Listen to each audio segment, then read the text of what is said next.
Hello. Hello. 1 second. 1 second. 1 second. There we go. Hi, Destiny. Sorry, my partner decided to come down the second I started, even though I said, hey, I'm starting, to ask me a question. A question I'd already answered. So, it's fine. We're not keeping track. It's okay. Yeah. Hi, everyone. It's Wednesday. This is usually when I would play the games normally. The Tuesday thing is going well so far. So here's a decision I need to make, right? Wednesdays at my club are race nights. Once the boats are all in the water and things have settled down a bit, and by things I mean the water level, because currently everything's flooding, as happens every winter. Canada gets a lot of snow. I don't know if y'all know this. My end of town gets a lot of snow, so you have to deal with flooding in the rivers. That's just how it is. But it's okay. So yeah, I guess I'll decide if I want to do race nights or not, and shuffle my schedule around a touch. But honestly, I'm really enjoying this Tuesday, Wednesday, Thursday thing. It's nice. So we're gonna keep up with that for a while still.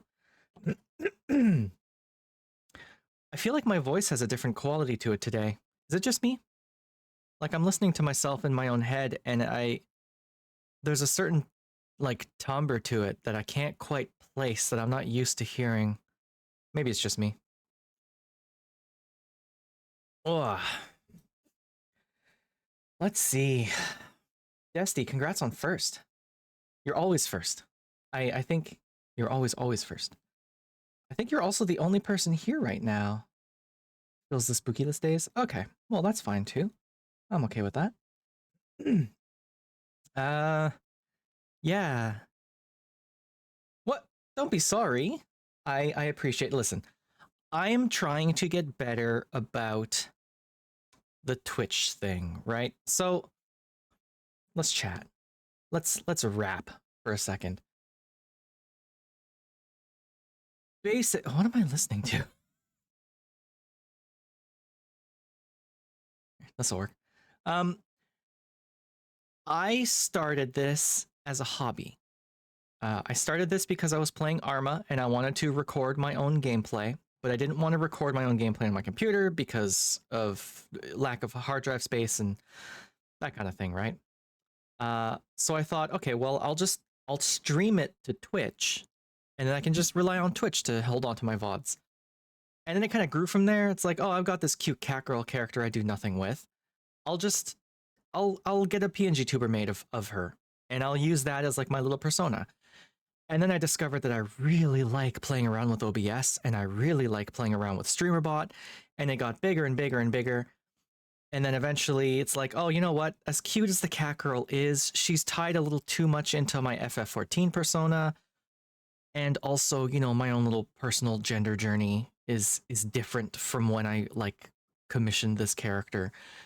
I feel like this adorable robot character makes more sense for me now. So I did that, and then you get this new layout, and I was playing around with this, and it can do all sorts of fun stuff. But at its core, streaming is still just a hobby for me. Like, I have no intention of making this a career. It'd be cool. It'd be cool to make this a career, to quit my shit ass job that pays way too well to ever quit. But, you know, when I started this, I told myself, you know, I'm not going to worry about analytics. I'm not going to worry about getting huge or being crazy successful or ending up with like, oh, if I don't get 100 subscribers per stream, it's a failed stream or whatever the hell, you know? When I was watching videos on YouTube, it was it was a bunch of stuff of like, here's how to set up OBS. Here's how to set up StreamerBot. Here's how to do this, do that, you know, the other thing. And then YouTube started feeding me videos. It's like, here's how to grow. Here's how to make it big in the first month. Here's how to get affiliate super fast. And it's like, I don't wanna, because that's a lot of effort, you know, and I'm just here for the fun of it. Love more people here? Yeah, me too. I mean, if I could have like 5, 10, like 15 people, I'd be happy, because then chat's moving and we're all having fun and we're working off each other, right? But like at the end of the day, if I got one person watching, that's one person giving me their time. That's huge. Like if I picture myself sitting down on my couch to play a video game and some stranger shows up and sits down next to me and is just like, "No, we're cool. I'll pop in I'll comment on what you're doing in the game, but I just want to watch you play this game and chat." That's crazy, you know? I think the sort of content creation, the capitalism basically has turned it into another thing where it's like we have to monetize our hobbies. We have to be successful. We have to be productive. And it's like, okay, or I can acknowledge, I can appreciate that there's this person or these people, a couple people who want to sit down and watch me. And that's huge. That's super cool. So I gotta lean on that. Lurk and stream and chat. No, I do the same thing. And frankly, I'll pop into like a friend's stream and then I'll just lurk because I don't want to be sitting at my computer for that long, or I have other stuff I need to be doing. So if I can give them the view, then I hope that that's enough. I chat when I can, when I have the spoons for it, or when I'm hanging out on my computer doing something else. But it's rough. So like if I can't do it myself, I don't want to ask other people to do the same. So if I get lurkers are great. I love the lurkers. And also, the way Twitch calculates its views is so bizarre to me. Like it's happened a couple times in the last month or so where I've been actively chatting to 4 or 5 people in chat and everyone's actively talking and watching me and reacting to stuff. And then I'll check my Twitch stats and Twitch is like, "Yeah, you have 1 viewer." And it's like, "What? What are you talking about? I know there's at least 4 people here right now." So too many streams. Yeah, me too. I've fully had like 6 streams open and I'll just swap between all of them. I do this thing for Ghostfish where if our friends are having a collab or something, I'll have everyone's stream open to give everyone a view. And I don't know if that's gaming the system. I don't know if Twitch can catch that, but whatever. But I'll chat in the person with the I'll chat in the channel for the person who has the least number of viewers in the collab, Twitch only counts 3 views per account, so more than 3 don't get a view. I didn't know that. Okay. Good to know. Interesting. Okay.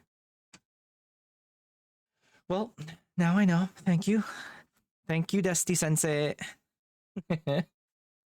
But no, I'll chat in one person's chat who has the least number of viewers, right? Because I know how it is. I know how it is being in a collab and you're in a shared chat and OBS grays out or darkens the chat messages coming from not your channel. And whenever I'm in a collab chat with our far more successful friends, who I'm not begrudging at all, I celebrate my friends' successes, it is a little disheartening to see my chat fully grayed out for like tens of minutes or an hour or 2 hours. And then I'll get one white message, which means it's coming from my channel. It's like, "Oh, look, someone's actually watching me. That's so nice." So like, I know how it is. And I hate knowing that that's how it is for some people. And I want to avoid that, But yeah, it's rough. It's definitely rough. So whenever I watch a collab, and I mean usually it's like June spooky ghostly, right? I'll have all 3 open and I'll just hop between all of them and I'll make sure to use all the redeems because I want everyone to be happy. And I know wanting everyone to be happy is a quick way to make no one happy, but yeah, it's okay. But hey, if I've got one person here, I was worried that I wouldn't be able to yap a lot, but it turns out my childhood habit of constantly talking to myself and never shutting up is really coming in handy with stream. I can go full stream of consciousness and just talk. And it might not be funny. I might not have the pointed humor of your Junes or your Spookies. And I mean, like, you know, I often feel like everyone else in Ghostfish is far more talented than I am. But damn it, I can talk. I will never shut up because it's just something I'm good at. Apparently, I'll just talk and talk and talk. You gotta harness the ADHD powers. So yeah, that's the way it is, right? So we're back in not Ghost Stories today. Stories from Seoul today. Talk with the cute boys. I'm glad someone appreciates it. I say someone, like not everyone appreciates it. I still find it strange how many compliments I get. All right, let's see if my game capture will catch on to this. Gimme game, gimme game. There it is. I wish OBS was a little better at catching on to that, but it's okay. Yeah, Stories from Seoul today. We're gonna have some fun with that. I think, if I'm not wrong, we might be finishing it today. So, we're gonna see. There's a chance it gets finished today. Nice voice, and I speak a nice smooth English. Oh, thank you. I can try and speak other languages too. Not well, but I can. What am I getting messages for? Oh, LinkedIn, go away. Ugh. All right, let's get straight into it because I think this is the last session that's going to happen for Stories from Seoul. Unless I did another playthrough and tried like a different storyline. And by storyline, I mean different paths. It calls itself a visual novel. So I don't know if it has different endings like your sort of standard Japanese visual novel. I don't know. I guess I'll look it up once I'm done. But yeah. I guess let's go. Where were we? We were here. 613. Okay. So last time we were locked into our quarters because Vanessa and her two idiot goons mutinied, locked the captain in her quarters. Cassandra's in the sick bay as far as I'm aware. And we're trying to find our girlfriend because we told Vanessa to kick rocks and they locked me in my quarters. We managed to escape the quarters thanks to a little help from Dalton, Lieutenant Dees, or Warrant Officer Dees.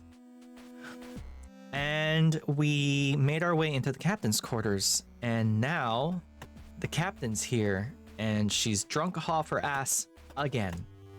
She keeps doing this. She's not gonna be any help. So I was gonna look around the thing. Empty bottle. Oh my god. Katniss should be able to afford much better stuff on her salary. I've seen imported earth whiskeys at department stores that even I could afford. If I wanted to eat nothing but synth noodles whilst on my shore leave anyway. Oh, okay. Looks like the captain spilt a lot of whiskey on her desk. Summer's running. I'm not doing my thing. If it's Dutch, hit me up. I cannot speak Dutch, I promise you that. Although... no, not Dutch. No. I think I looked briefly at Norwegian once. But... yeah. Is Dutch... I don't think I know a lot about Dutch. I know memes about Dutch. Give me ein Klapp, Papa. It's the one that comes to mind immediately. But no, I like languages, but I got my hands already full with Japanese and English and French, so you know.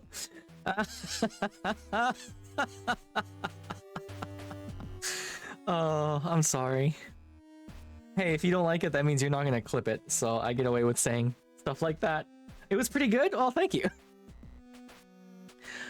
Alright, let's get into this thing. Some is running off the edge and pooling on the floor. That must be what I put my hand on earlier. Okay. If I don't think I want to look in the bathroom again. Even if I wanted to drink any of this, which I definitely don't, the captain hasn't left any. Looks like half of it ended up on the floor. Okay. If this desk is anything like last time, all the drawers are probably locked, and I bet they took the captain's keyring since it contains a lot of master switches for ship functions. Let's see. Like I thought, all locked. Alright. Captain Bartermuse, she's not getting up anytime soon. Yeah, I don't know that there's anything we can do here. I think maybe we just need to leave. Dead to the world. Yeah, no, we just gotta go. Alright, we're out of here. So, shoot. Okay, so that's the captain's quarters. This is engines, this is hangar, and this one was dead quiet. So, let's go there. Oh, look at that. A dull rumble. Now we know the captain's quarters. Complete silence or the sound of machinery. Let's give her a bit of a cheeky save now. And go towards the silence. You slowly crawl through the cramped passage, away from the light being cast downward from the shaft containing the large fan. It doesn't take long for you to find yourself in complete darkness once again. As you work your way onwards, your hand stretched out in front of you, allowing you to tell where the direction of the crawlway changes, you eventually find yourself in what feels like a dead end. You run your hand to the right and left of the tunnel's terminus, but from what you can tell, there's no alternate route to take. Maybe you'd missed a turning earlier? As you start the awkward process of orienting yourself to head back where you'd come from, you reach up, feeling for the top of the crawlway to ensure that you don't bang your head. Instead of smooth paneling Instead of the smooth paneling you'd expected to place your hand on, you encounter what feels like a lever. Guess that didn't work? Oh, what'd you try to do? Oh, did you try to link a thing? Did you clip that? Just put it in the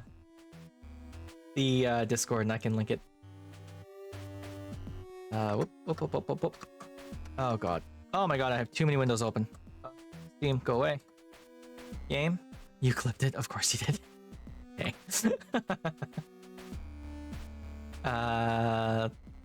There. Alright, we're good. Oh wait. Forgot to open up my redeems. Redeems. Complete all. There we go. Hey. Oh, you know what I forgot to do? I forgot to take my meds today. Ah. Oh, I'm forming a terrible habit. The habit of only taking my meds when I stream. That's bad. Alright, then let's see what this does. Crossing your fingers that you're not about to open a hatch into space, you grip the lever and push it. With surprising ease, the lever moves, and with it you feel the mechanism slide from one position to another. The panel above you shifts slightly, revealing a thin crack of light. Oh, Dusty, it's okay. Hey now, where are we? Oh. Pushing open the hatch above you and standing up, you look around to see that you've emerged into the airlock. You clamber out of the tunnel, lowering the hatch behind you, but not closing it entirely. Airlock, huh? You muse. Not exactly the most useful place to be, but it's better than being locked up. Okay. Alright, okay. God, I'm gonna save so much. So we went to the crawlways. I'm gonna go to the central hub and hope that there's no one around. You tread lightly, doing your best to keep your steps as silent as possible as you approach the central hub. You stop as soon as you reach the threshold between the airlock and the hub and, holding your breath, listen out for any sign that Hansen and Haru might be nearby. Sure enough, you can hear the two bantering loudly from the direction of the Fourside thoroughfare as they stand watch over the two crew quarters corridors. Okay, but seriously, Lord has got it down bad for you. Oh, yeah, I'm not stupid. Trust me though, someone like her, no thanks. No way, Cruis, easy promotion right there, one and done. If you did, I bet you could get her to say anything you wanted when we get this ship back to Europa. Haru. No thanks, she's not even my type. Oh yeah, who is then? As if. What's this teenager ass dialogue happening? Dude, we know Haru's ready to go, like, at all times. They offered themselves to me, like, multiple times. The captain? Shut up, Rumney. Commander Quinn? Shut up, Rumney. The banter stops there and a silence follows. You can tell by their voices that they're both stood in the Fourside thoroughfare, which gives them a clear line of sight straight through the central hub and towards the aft thoroughfare. If you left where you were stood now to head further into the ship, there was a good chance that you'd be spotted. Slowly, you begin to make your way back towards the airlock. Damn it. Whoa! Looking back over your shoulder, you see that the panel covering the ladder leading to the bridge has come loose again, dropping from its mounts onto the floor. Oh shit. Hey, what was that? Man, I don't know. Sounded like something in the hub. Stay here, I'll check it out. Oh god. You swear under your breath as you try to move as silently as possible back towards the airlock as quickly as you can. Once there, you pull open the hatch leading into the crawlway and drop down inside, quickly pulling it shut on top of you. Jesus, at least you attempt to. As you try to pull the hatch all the way closed, you find it catching on something just before it shuts. Each time you try and force it, the mechanism makes a scraping noise, which you realize is loud enough to be heard from the hub. Oh god. Hey, someone there? It's instantly apparent to you that the crawlway runs under the route from the central hub to the airlock as you hear Hansen's footfall echoing through the crawlway, growing continuously closer. With one final heave, you yank the hatch with all of your strength and manage to pull it shut, swinging the lever into its original position as you do so. Shit. You sit still in the darkness, holding your breath. ... Piece of junk ship falling apart. You wait until Hansen's steps have completely faded away until exhaling in relief. You remain in the darkness for a few minutes, waiting until all sounds of activity from the central hub disappear and you tentatively re-emerge into the airlock. I should probably stay away from the central hub for the time being. Yeah. You fucking think so? I've made it this far, it's worth a shot. Access denied, insufficient authority. Yeah, Jesus. Now that I can make my way around the ship using the crawlways, I shouldn't need to do any more EVA. I really hope so anyway. Okay. I'm not planning on going outside the ship anytime soon, and these won't offer much in the way of protection against firearms. Not even worth trying the radios. Might be Vanessa, blah blah blah. Okay. So we definitely don't want to move into the central hub. We want to... Is there anything else we can use? Unlikely. I guess we just leave. Okay. So we've got the airlock, the captain's quarters. The dull rumble is going to be the engines. And then this is the hangar. So, engines. I want to go see if I can find Chief. Confident that you knew where this path would lead you... Confident that you knew where this path would lead, you resume your journey through the ship's crawlways, steadily heading away from the light and towards more darkness. Within a mere 2 turns, you're once again enveloped in the blackness of the ship's inner workings, and you carefully shuffle forward, making sure not to let any sudden obstacles or shifts in direction catch you off guard. Hey, Peachy! Congrats on getting second, and thanks for grabbing your daily login. Your activity has been logged in the system. Beep beep boop beep boop. Within a mere 2 turns, obstacles catch you off guard. Okay. At first, the constant vibrations were only noticeable when you made a special effort to feel for them in the walls or floors of the crawlway, but as you continue, you start to sense them passing through you. Eventually, they turn from a physical sensation to a constant noise that fills the dark tunnels. You find yourself moving in time with the rhythm that pulses through you, inching forward with each beat you feel. For every length of crawlway that you clear, the sensation grows stronger and stronger, leaving you to wonder how the engines haven't shaken the ship apart yet. It's not long before you eventually turn another corner and are met with a shower of illumination. Shafts of light fall around you from the grating above, all the more visible due to the cloud of dust you've kicked up on your travels. Moving forward and looking up through the grating, you recognize enough machinery to know that you're near the entrance to the engineering department. You tentatively test the grating above you by pushing against it with your forearm, and find that it lifts away freely with no need to unfasten any screws, bolts, or fastenings. Oh, that's weird. A welcome relief from the catches and clasps you'd had to deal with so far. Twisting onto your back so that you can better manipulate the grating without creating any noise, you've only just begun to push it upwards when it slams back down into place with a loud clang. Uh-oh. You quickly release the grating and, with no time to swivel onto your front to crawl away, start shuffling back towards the dark crawlways.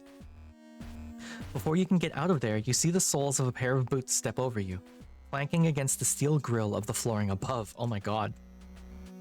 Oh, it's the chief, thank God. Fancy meeting you here, Lieutenant Corum. With a terrifyingly effortless ease, the chief squats down and pulls up the grating with one hand. With the other, she grabs you by the collar and yanks you out of the crawlway, roughly depositing you on the floor before replacing the grating. Big lady, pick me up. Big lady gives uppies without even asking. You got permission from the captain to be out and about? Chief, Hold that thought, Lieutenant, come here. Taking hold of your upper arm with a grip far more powerful than you could have suspected, the chief begins to drag you away. You struggle to try to free yourself, but a combination of her raw strength and you being constantly off balance makes escape impossible. Chief, hey, give me a second to explain. Chief, come on.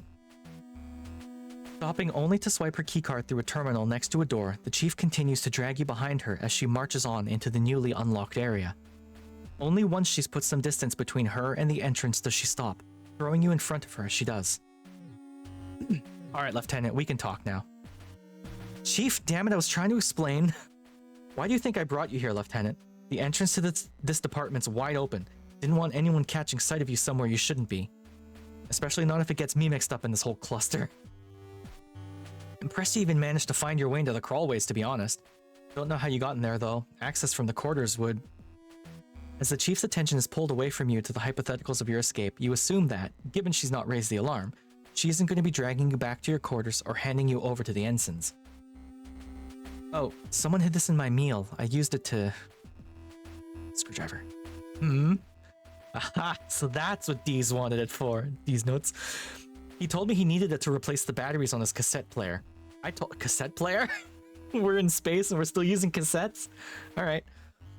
I told him bring it to me and I could install some extra long life military issue ones. Never seen that guy so insistent about anything the entire time I've known him though, so I just handed it over in the end. Blah, blah, blah. Though it was strange, no way he would pass up the chance to expand his player's lifespan. Extend this player's lifespan. Should have known that he was planning something. Probably has no idea how screwed he is if he gets found out. Chief, listen. Take it easy, Lieutenant. I'm not going to throw you in front of the new captain or her goons. Honestly, I admire the guts you've got making it this far. Have you got a brain to go with them, though? What's your plan? You're going to try and raid the armory, take the ship back by force? Alright. Or try to sabotage it, buy yourself some time? Because you listen to me, Lieutenant. I swear to God, if you screw with anything in here, I don't care if it's to deal with Lord. I don't care if it's to deal with Lord, I'll... Chief. She's so intense. I'm not gonna mess with anything, I promise. Good to know. I've got a job here, and that's to keep this ship running, no matter who's at the helm. And if you get between me and the smooth operation of this vessel, Lord's punishment won't be half as creative as mine. Well, So, Lieutenant, what's your plan? Bartermuse and Quinn are locked up, Lord's taking control of the ship, and the crew's not got enough skin in the game to push back. Let's hear it. Jesus. You take a second to assess the chief's demeanor. You could see she was stressed out by the situation, but from what you made of her, she wasn't the sort of person who'd hand you over to Vanessa as soon as you were done explaining your plan. Alright, well, the way I figure, everyone's only going along with Lord because they've got more to lose than gain if they stick up for the captain. Her accusations, they kind of stack up if you don't look too closely. Hey, little Miss Yuri. Welcome, welcome. And Pat Goddess, let's go. Both Captain Bartermuse and Commander Quinn were out of action when the Gundog went offline, and Quinn is the immediate suspect in the Doctor's murder. But I know there's no way Quinn could have done it. There's no way she'd have done any of it. Head pat. Thank you for the head pat. And if the captain wasn't around, I don't think that was on purpose, not with how I saw her. If we can disprove those accusations with evidence, we can show the rest of the crew it'll be them getting charged as traitors due to this mutiny. Once we do that, they'll side with us over Vanessa easily. Even the ensigns have more sense than to stick with her. Well, you might have a point there. As it is, Lord taking command could be seen by the JCF as a reasonable course of action, given what her actions are based on. But how do you plan on proving her wrong, Lieutenant? You're gonna need some good evidence to undermine her arguments. Well, Hey, so welcome, little Miss Yuri. I didn't say welcome because I was in the middle of reading. How are you doing? How are you doing this fine Wednesday? Congrats on making it to the middle of the week. Happy hump day, everyone. I'm good. I can't complain, I guess. I can complain. You know, job is... My work is dicking me around. But... I still have a job, and I'm still getting paid, so I guess I shouldn't complain too much. But, yeah, I'm alright. It's all good. The storm from yesterday has passed, thankfully. Now it's cold, though. It's weird. Yeah, cool beans. So it goes. I'm playing some games, talking to my friends, so it's all good. Let's see. You thought the broad strokes of the plan through, but you hadn't really had the time to consider the specifics. You'd been too focused on navigating your way around the ship and finding out where you could access. I was hoping that I'd be able to get some help with that one, Chief. From you. ... again. Nice try, Lieutenant, but that's not happening. ... exclamation mark. Sorry to burst your bubble there, but there's no chance I'm gonna get wrapped up in Lord's games. If you want help, you're gonna need someone else. Right now, I've got to make sure these engines keep ticking over. If I'm lucky, I can find the chance to get the long-range communication system back up and running before we get to Europa Colony. Chief, wait! Without giving you a chance to even try and convince her otherwise, the Chief has already turned her back on you and is striding out of the door she dragged you through earlier. Chief! You chase after her, following her through the doorway and grabbing her by the unyielding muscle of her upper arm. Chief, wait, just hear me out. In an instant, the Chief grabs your wrist, pulling your hand off her and angling your forearm away from you in a way that almost sends you to your feet. I told you, Lieutenant, I've got one job, making sure the ship keeps sailing. Hey, congrats on third, little Miss Yuri. I've got nothing against you, nothing against what you're trying to do, but keep me out of it. Chief, I didn't take you for a coward. These engines are still touch and go right now, so if we want to make it back to Europa, they're going to need my full attention. I don't have the time to get dragged into stupid little personal grudges or power plays. The Chief releases your wrist, which you draw back quickly, the pain from the awkward angle it had been held at shooting up through your forearm. Drink up, okie doke. Alright. So many things. There's the stretch.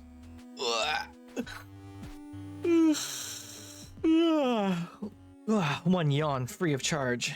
And I will clean my glasses. My glasses are surprisingly clean today, actually. They're not too smudged up. I'd love to know how glasses get this dirty, though, right? Like, they're not touching anything. They just kind of attract dirt. It's weird. I hate wearing glasses. I'd love to get laser eye surgery or something. There we go. Yeah, pretty much, right? And I need to clean my glasses cleaning cloth because it's starting to smudge the glass instead of cleaning it. Like, it cleans it, but it also leaves streaks a little bit, you know? It's not as good as it used to be. Yeah, just gotta hand wash it or something. I'll do it at some point when I stop being lazy. I like Lord as much as you do. I'd love to see her get taken down a peg or two. Hell, I'd love to take her down myself. What?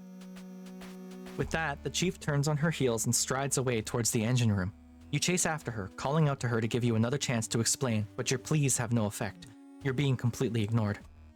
Eventually, she arrives at the entrance to one of the engine rooms, and before you can stop her, steps through and closes it behind her, leaving you stuck on the opposite side. Damn it, Chief! I need your help. Ugh. There's gotta be something I can do to get her to listen to me.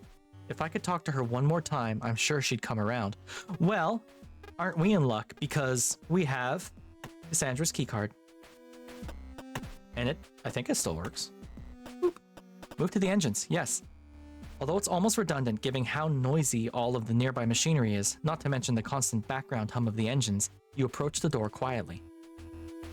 Still smug at how Vanessa had handed you the means to get around your imprisonment, you swipe the card through the terminal next to the door and step into the engine room. There we go. Despite the vast size of this area, it doesn't take you long to spot the Chief, who stood over a large control panel. Let's try again. Yep, let's try this again. Talk. Talk to Chief? Talk to Chief. You'd been surprised at how quickly the Chief had dismissed you when you'd asked for help. Although you'd assumed she might take a little bit of convincing, you weren't ready for her to completely reject your request like that. As you approach her, you take a few deep breaths, slowing your breathing as you feel your apprehension grow. You knew by how forceful her rejection had been that this wouldn't be easy, but at the same time you also knew that you needed to at least try and convince her to help you. Without the Chief's assistance, carrying out your plan would be much more difficult.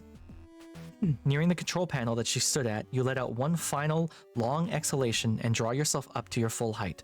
Your attempt at appearing confident more in order to convince yourself than the Chief. Hahaha. Good bot. We love Sari in this house. Sari just got someone who's spamming. Convince yourself than the Chief. Spatial distribution of the neutron flux shows reaction rates within parameters. Now that should mean energy release is... Chief, please, I really need you to hear me out. Should mean energy release is... For a moment, you consider reaching out to her to turn her towards you, but you know better than to try to assert yourself physically with the Chief. Instead, you bring yourself closer than you're comfortable with and raise your voice. Chief, I know what you said, but please, I need your help. Lieutenant, I told you that I need to keep an eye on these engines. How'd you even get in here? Crews not take your keycard? Gotta give you points for tenacity. I don't think there's any ducts or crawlways leading here since... Chief, that doesn't matter right now. I know you don't want to get mixed up in this, but I need your help. I know what I need to do, but I can't do it alone. I need you, Chief. The Chief lets out a loud sigh that clearly communicates her exasperation at your persistence. You clench your teeth and take a deep breath before continuing. If you push your luck too far, you know that at the very least you'll probably get physically thrown out of the room and the lock will be manually overridden. But at the same time, you're aware of how this isn't something you can simply give up on out of fear of upsetting someone. You're damn right I don't want to get involved, Lieutenant. I've got a ship to get back to Europa, and it doesn't matter who's on the bridge when it gets there, just that it gets there. Now, whatever's happened to these engines during that blackout isn't making that job easy. For the last time, Coram, get out of my way and do what you've got to do, but leave me out of it. Or do I need to get you out of the way myself? Woof. With a single step, the Chief is right in front of you, looming over you, her bulk filling your field of vision. You instinctively go to take a step back, but stop just before you do, mustering all your confidence to stand your ground against the Chief's imposing physicality. Squaring your shoulders and widening your stance, you do your best to assert yourself. Chief, I want to get the Gundog back to Europa just as much as you do, but you know it's not about the ship, it's about the people on board. What good is getting us all back to Europa if half the crew is going to be put on trial for something that they didn't do? What's the point in making sure the engines are working if the ship could be ripped apart by some enemy machine, all because our pilots are playing security guard and there's no one to stop it? You don't look after the ship for its own sake, you look after the ship because of the crew, Chief, you know that. For a moment you feel a flutter of relief within your chest, but you focus, not wanting to get too far ahead of yourself. It looks like the Chief is coming around to you, but you've not convinced her yet. This is going to come down to a quick time event, I bet. I know that you've got important work to do right here, but if we don't deal with Vanessa now, we can't guarantee that there'll even be a Gundog to get back to Europa. Besides, we all know your work is so good that these engines won't go offline if you leave them for a few hours. You'd have made sure of that. If I had better options, I wouldn't be asking you, Chief, but I need you. Please. You're telling me you're doing this for everyone on the ship, Lieutenant? Not just you and Quinn? That's right, Chief. What? What did I do? No, wait. What do you mean I'm so funny? What did I do? Is it the voice acting? Don't bring it up because I am self-conscious of it. I'm pushing the voice to the back of my head. I'm not thinking about it. I'm not letting the shame talk. Why am I funny?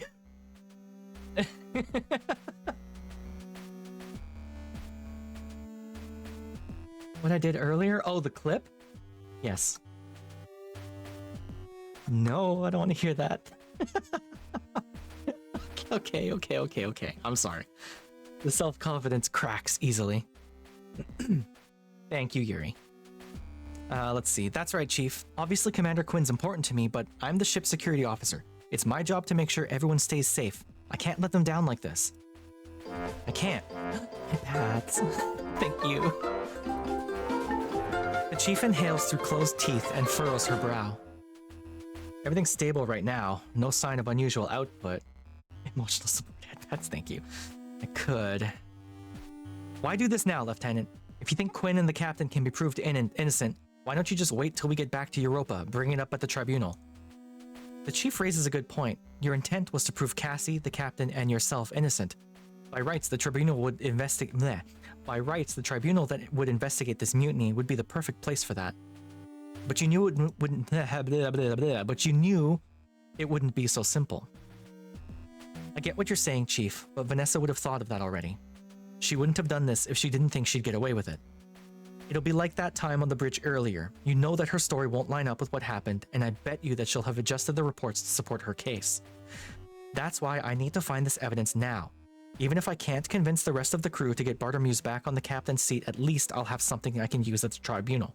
At the tribunal. Why am I eating my words? Bleh, bleh, bleh, bleh. Okay, and I know exactly where to get the info. Because I have Cassie's keycard, I can get into the computer room. We found the computer room. Tribunal. The longer we wait, the more chance that evidence gets adjusted or deleted. You're sorry? What for? No, Dusty, you're totally fine. Here, I'm gonna give you a high five. There you go. You're totally fine, Dusty. Don't worry about me. Being the chief, take her time to consider your points. You know you're on to something. Even if she doesn't, do you think they'll listen to someone who's been set up as a traitor? If Vanessa's story even seems like it holds water, they'll probably just write me off. But we don't need to let it get that far. I'm sure if we can show the rest of the crew that Vanessa's story will fall apart as soon as we get to Europa, they'll refuse to serve under her. No, you're fine, Dusty, don't worry. I'm okay, you're okay. We're all good. We're all good, don't worry. Even Hansen and Haru won't stand up for her if they know it'll be their necks on the line. With everyone on side, we'll stand a chance if that thing reactivates. Otherwise, we might never make it back. You make some good points, Lieutenant. The elation you feel at that response almost makes you giddy, a feeling you temper with pragmatism. You can't be sure you've convinced the chief yet. But are you sure you want to be doing this? What? Of course. I need to... You're locked up now, but no one's gonna blame security for standing up for their captain, especially after everything you've done. You certain you want to be sticking out your neck out like this? Yes. I wouldn't be here if I wasn't, Chief. Might feel that way now, Coram. But step away for a second. Give it some thought. Sometimes when you're trying to fix something, the real solution isn't obvious till you the solution isn't obvious till you take some time to think it over. Might be other options, you know? I want you to make sure you're serious about doing this, Lieutenant. You're serious, you know that. Part of you wants to tell the chief that here and now. But at the same time, you know that you don't want to risk pushing her too far.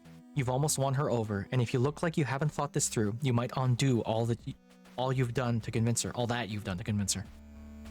You breathe out and let your shoulders drop, letting some of the tension that you'd built up leave your body. Yeah, okay, Chief. I'll make sure this is what I want to do. Thanks for hearing me out. No sweat, Lieutenant. Seems like your heart's in the right place. Just need to make sure your head is, too. Without hesitation, the chief turns back to the control panel that she'd been working at and resumes whatever it is that she'd been doing before you'd interrupted her. Maybe there were other options, but could any of them be as good as getting the chief to help you out? Check mail after stream? Okay. You'd have to give that some thought. Okay. Cool beans. Find an ally. We're working on it. We're going to move back to the we're going to go to the computer room. Let's see. Computers. Move to the central computer, yes. I don't have my card, but I do have Cassie's. You remove the card from your jacket and swipe it through the terminal to the right of the door. To your relief, it opens immediately and you step into the room. Nice. Once inside, the door closes behind you and you're left bathed in the noxious glow of the monitor's light. You tentatively lay your hand on the keyboard and think. Right, now I'm here, I can... You step back with a sigh. I have no idea what I'm doing here. Oh no.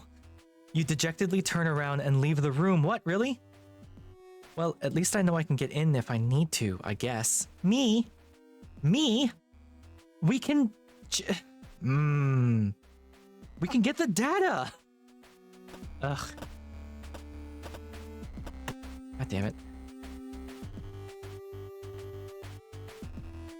Alright, well, I guess we'll just leave.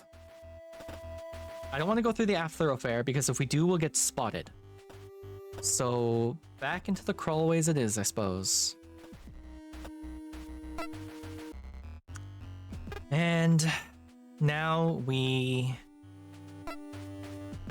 go to the last place. The sound of machinery, I guess. Moving away from the illuminated nexus between the various crawlways, you follow another twisting path of identical, indistinguishable tunnels, and it doesn't take long for you to find yourself in total darkness once again. Unlike your journey from your quarters to the lit segment you'd just taken a break at, you were confident of where you were heading as the previously muffled sounds were growing louder with every corner you turned.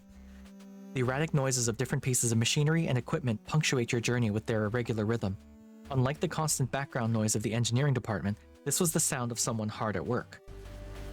As you continue to move through the twisting shaft, you notice a strange sense of lightness to your movements, which you initially dismiss as numbness from the time spent hunched over and crawling. It isn't until you push against the floor with one leg and inadvertently send yourself gently gliding forwards that you realize you're leaving the area under the influence of the ship's gravity net. You hold your arms out in front of you to ensure you don't slam face first into the end of the current length of the tunnel, thankful that you hadn't pushed with much force when you feel cool steel on your palms. Feeling around to determine the direction you'd be heading in next, you eventually identify a turn to the right and carefully propel yourself off the crawlway wall. Soon enough, you manage to adapt to this method of movement, propelling yourself by pushing off the tunnel walls or pulling yourself along the occasional pipe or protrusion. Eventually, you turn a corner and, for the first time since you'd started down this path, you see the faint glow of light. Moving towards it, you realize that it's the outline of a hatch built into one of the walls. Now the sound, this is really loud. Now the sounds are almost as loud as if you were in the room with the machinery. Yeah, so this is what it's, I'll shut up for a second so you can hear the audio.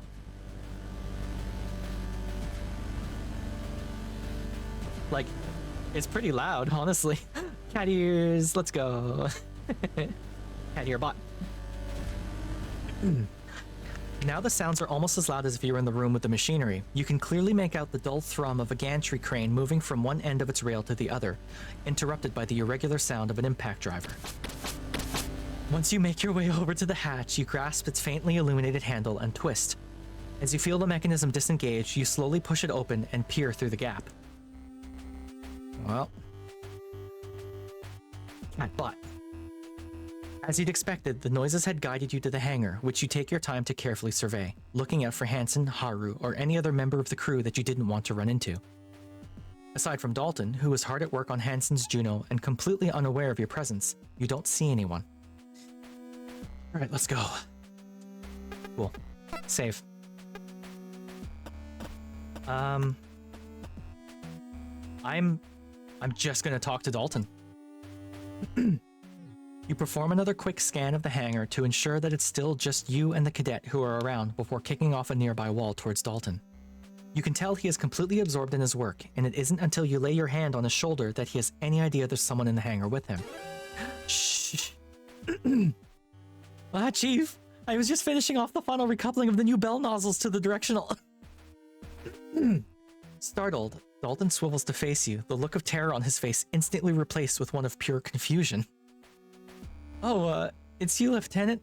Wait, what are you doing out of your quarters? You're supposed to be locked up until we get back to Europa. They said you're a traitor. Dalton, is this a breakout? You've come to take me out? It's part of your conspiracy. Dalton, oh no, help. Oh my god, Dalton. In his panic, Dalton shoves you away from him, then turns and scrambles away using whatever purchase he can find on the armored frame surface. Once out of your reach, he kicks off the machine. Fortunately for you, he doesn't make a solid contact, his feet instead catching it at an awkward angle which sends him drifting away slowly despite his writhing and thrashing. Dalton, shut up and get back here. You launch yourself after him and manage to grab his ankle, anchoring yourself to the front of the Juno with your free hand before he's too far away. Despite his loud protestations and best attempts to free himself, you drag the cadet back towards the Juno. Help, help, I'm gonna be kicking. As he continues to thrash around, it takes most of your strength to pin Dalton to the armored frame, a challenge that is made all the more difficult by the lack of gravity. Using your legs to brace yourself on a nearby surface rail, you pin him with one arm and cover his mouth with the other, making sure that he isn't going anywhere or alerting anyone. Dalton, please calm down. I'm not here to hurt you. I'm here to... Get a hold of yourself. I'm not here to hurt you. Protestation's a real word? Yep, it's a real word. To protest. To protest. You would protest protestations.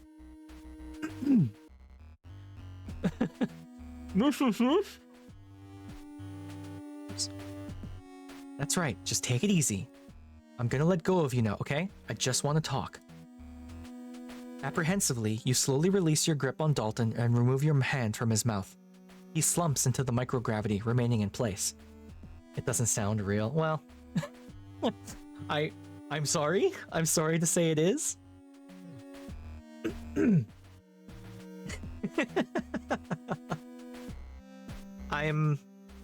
I don't know if it's come across in this gameplay so far in my narration. I'm very well read. I read a lot. Less so as I've gotten older and more like different hobbies have filled in sort of my free time. But I know a lot of words. Yeah. That isn't a brag, by the way, either. It's the truth. I didn't have a lot of friends growing up, so like I read a lot. Not smart, I just read a lot. There's a difference. When I was younger, my mom and my grandma conspired to get me a library card as soon as possible because they couldn't keep up with buying me books. Like they would buy me a book and I would read it in like an afternoon. And I ran out of books when I was a kid, so I got a library card pretty early so that I could read as much as I wanted. Yeah. Easy childhoods. Yep. Now, if only I could stop clearing my throat. Apprehensively, you slowly release microgravity place. Okay. But Lieutenant, you shouldn't be out here. They said that you were a co-conspirator with Commander Quinn and the captain. That you had to be... Kid that read so slow. Oh, that's okay. Listen, I won't mock people for their inability to read. Some people just don't have the same opportunity. For some people, they don't catch on. My brother refuses to read. I think even still, like he hates reading. And I kind of want to blame the school systems a little bit because schooling makes you read.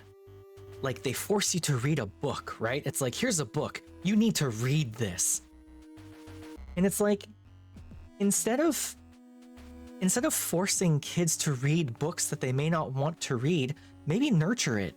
Maybe stop having kids read the classics just because they're classics, you know? Like, if you want to read, like my brother tried reading. And he was reading kids' books, basically. He was reading, I guess, well below his grade or his age level. But he was reading. And school, instead of being like, okay, well, you know, this kid likes to read these kinds of books. What kind of other books can we use to get him to try and read different things, to start branching out? The schools instead just said, no, this isn't a real book. You got to read a real book. This is a book for kids. You should be reading something better. And my brother said, well, fuck that then. I'm not going to read anymore, you know? So, worst nightmare was having to read out loud. Yeah, no, I feel that. I feel that for a different reason. It's gonna sound stupid. I hated reading out loud because I have almost always been able to read. I can read faster than I can speak. And I hated standing up and I hated like being in front of people. So when I had to read out loud, I would tear through what I was reading. And I, you know, making no mistakes because I read very, very fast. So my peers would be like, slow down. Why are you reading so fast? Slow down when you're reading. It's like, I don't want to slow down. Like, listen faster. I was an asshole when I was a kid. I will admit that much.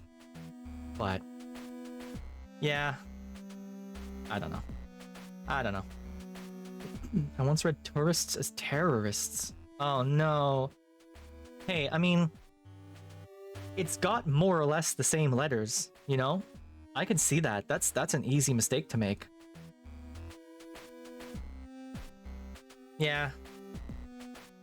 All I can say is try again, I guess. Popcorn reading made me go insane most days. What is popcorn reading?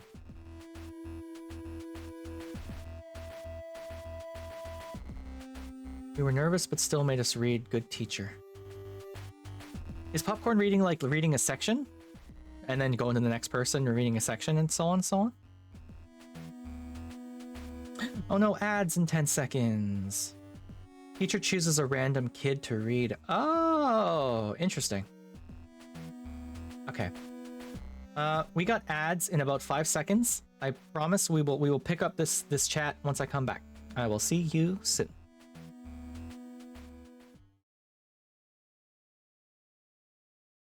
Monitor. Testing. Oh.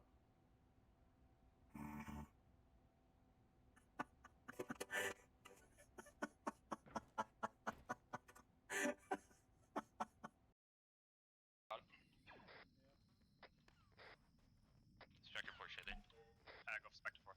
What's your status?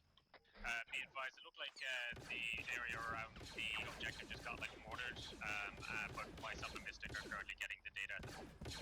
Alright, cool then. Do you have anybody else on contact? We are being injured at the moment. This is why I'm in an indirect fire mission group. Fox 3 effect. Yep. I mean, we're all like still in pretty much in the pit. I'm still rocking on board. Apologies, Revenant 2. Are you? Yeah, he gave me 1,000 What's your current position? 1,000 meters back there. We are currently positioned almost on top of the downed LAAT. Yeah, it's spooky if you're down around. one, Remember how I time mentioned down. yesterday? I don't play shooters very often. That's the reason. Alright, cover that. Can't shoot for spit. I'm so bad at it. Copy. Yes. How many Exactly, laser guys Jillian. have you shot?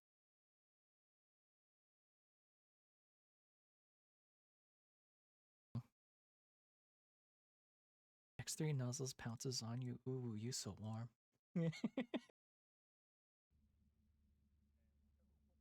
Please and thank you. Who needs fixing? Oh, I'm alive. All I had to do was ask nicely.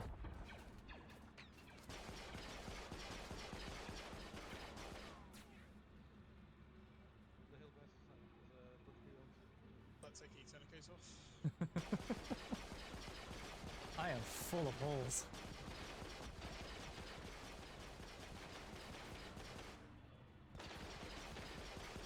Need be fucking turn that vehicle around, open up the NG on them. What? Are you kidding me? Oh my god. I'm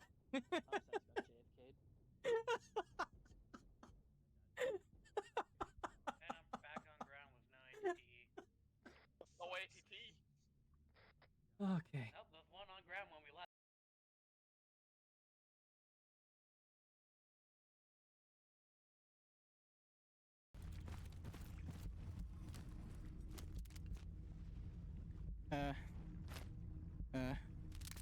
Nope.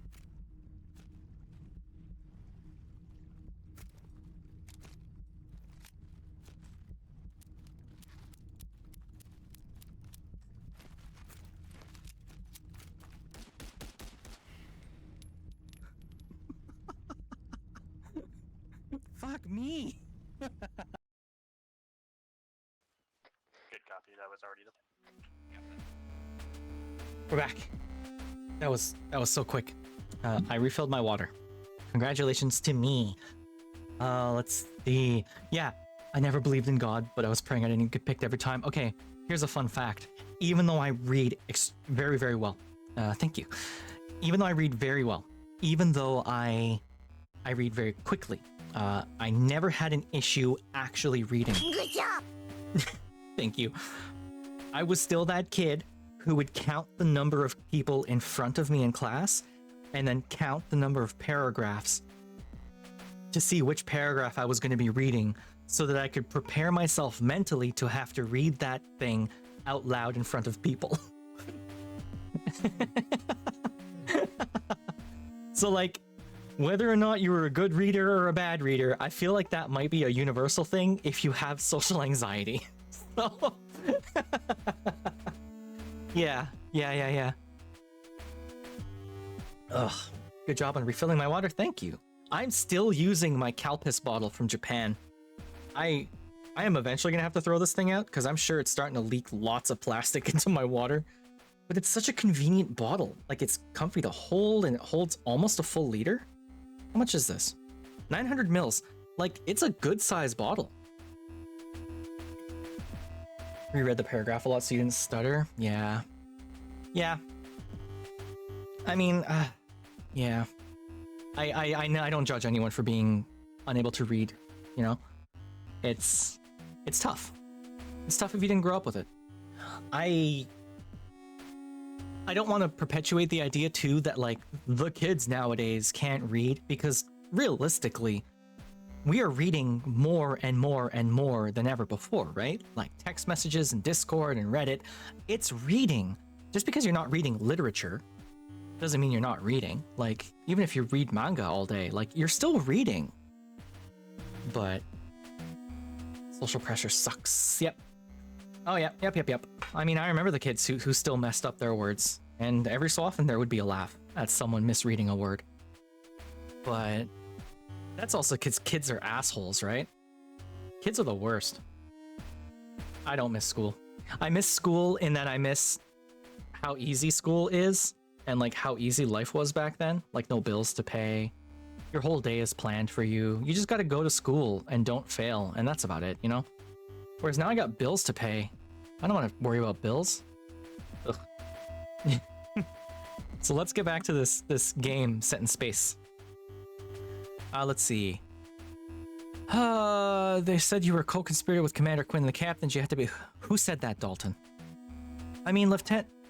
Captain Lord and the ensign said... And do you really believe them? Well, that's, I mean... But she said... You sigh with exasperation, holding up both of your hands to stop Dalton before he spirals back into an anxious ramble. If I was a traitor to this ship, do you think I'd have done everything I've done to make sure everyone has stayed safe? Like getting the power back online, securing that machine? ... Look, I'm sorry I scared you, Cadet, but this is really important. Lieutenant Lord is lying about everything. Bills, yeah, bills. When I'm reading and not thinking, if February is in the paragraph, I mess up and say February. Oh no. February. I mean, okay. We're gonna... I'm sorry I keep pausing the game to talk about this. Linguistically, the English R sound is very, very strange. It's fairly uncommon in most languages. You tend to see a rolled R or a tapped R more often. So you're thinking about sort of the rolled R in Spanish or the tapped almost R, almost L sound like you get in Japanese. You tend to see those more often because they're a lot simpler of a sound to make. Even the French R, where it's rolled at the back of the throat, is more common. The English R, say the word like just go and pay attention to what your tongue is doing. It's friggin' weird. There's a reason that phoneme doesn't pop up in languages very often, because it's very strange sort of anatomically. I know English has it, Irish has it, and I think Irish is actually where English gets its R sound from. And Mandarin has it, funny enough. If you're ever listening to Chinese and you hear the sound in there, you can be pretty certain it's Mandarin. I feel like I used to live in ancient Greek for some reason. Oh, interesting. But yeah, like February, there's a reason a lot of like speech impediments have to do with the R sound. Oh, past life. That's interesting. Yeah. Languages are fun though. I like learning about them. I can't roll my R's. I'm rural. Yeah, rural. That's like trying to ask a Japanese person to say the word squirrel, right? Like, it's just mean. Rural. Rural. That's a weird word. Yeah, I can't roll my R's. Like, I should be able to speak Spanish. I never learned it as a kid, but I should be able to speak it. But I can't roll my R's because I'm tongue-tied. And in case anyone knows, being tongue-tied is an actual thing. It's an actual medical thing. The, you know the little piece of skin that connects the bottom of your mouth to your tongue? Like, sorry, the bottom of your mouth to the bottom of your tongue? There's a little piece of skin that connects it, right? Mine goes all the way to the tip of my tongue. So I can stick my tongue out like maybe a centimeter at most. I'm tongue-tied. Taught yourself how to roll your R's. Oh, that's cool. Well done. I've had it cut. I've had it cut twice, in fact. And I just didn't gain any more motion. It sucks. Like, I don't know. I asked my dentist recently, and I said, you know, I've had it cut twice. Why am I not getting any more motion out of it? And the dentist goes, oh, well, you were tongue-tied, but you also have a small tongue. It's a short tongue. So, like, you're out of luck. So, well, it sucks for me. I mean, sorry, I don't have a tongue. Look, I don't have a face. No. There's no, I don't have a mouth. I don't have a tongue. All of this was a lie. I'm making it up. Don't worry about it. You can bend your left thumb to the back of your wrist. Oh, interesting. I can get my thumb parallel with my forearm, bending it backwards, but that's about it.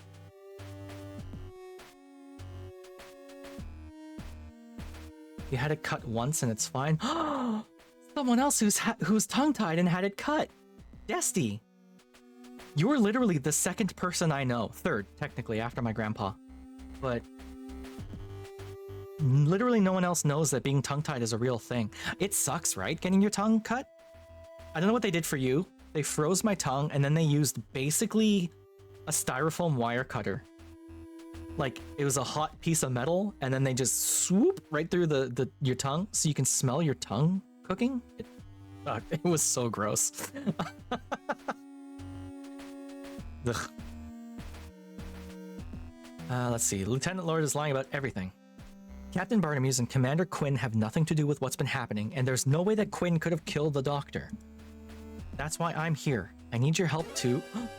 Oh, shit. Hey. Oh, crap. You hear Ensign Rumney's call echo out across the hangar. Fortunately, the two of you are behind the Juno and can't be seen from the entrance. Maru's here. Taking advantage of this, you shunt Dalton towards them, using him as a distraction as you slip into the Juno's open cockpit and out of sight. Whoa, shit. For a moment, you consider closing the hatch, but you realize that there's no way Haru would miss that happening, and with Dalton floating towards them, they'd instantly get suspicious. Your mom said your GP just used scissors. You were 5. Oh, okay. I was in my teens. I was in high school. So... I guess I would have been like 15, 16 when it happened. Yeah. Instantly get suspicious. Instead, you get as far back into the cockpit as you can and freeze. Whoa, geez, kid, be careful. What were you doing floating around like that?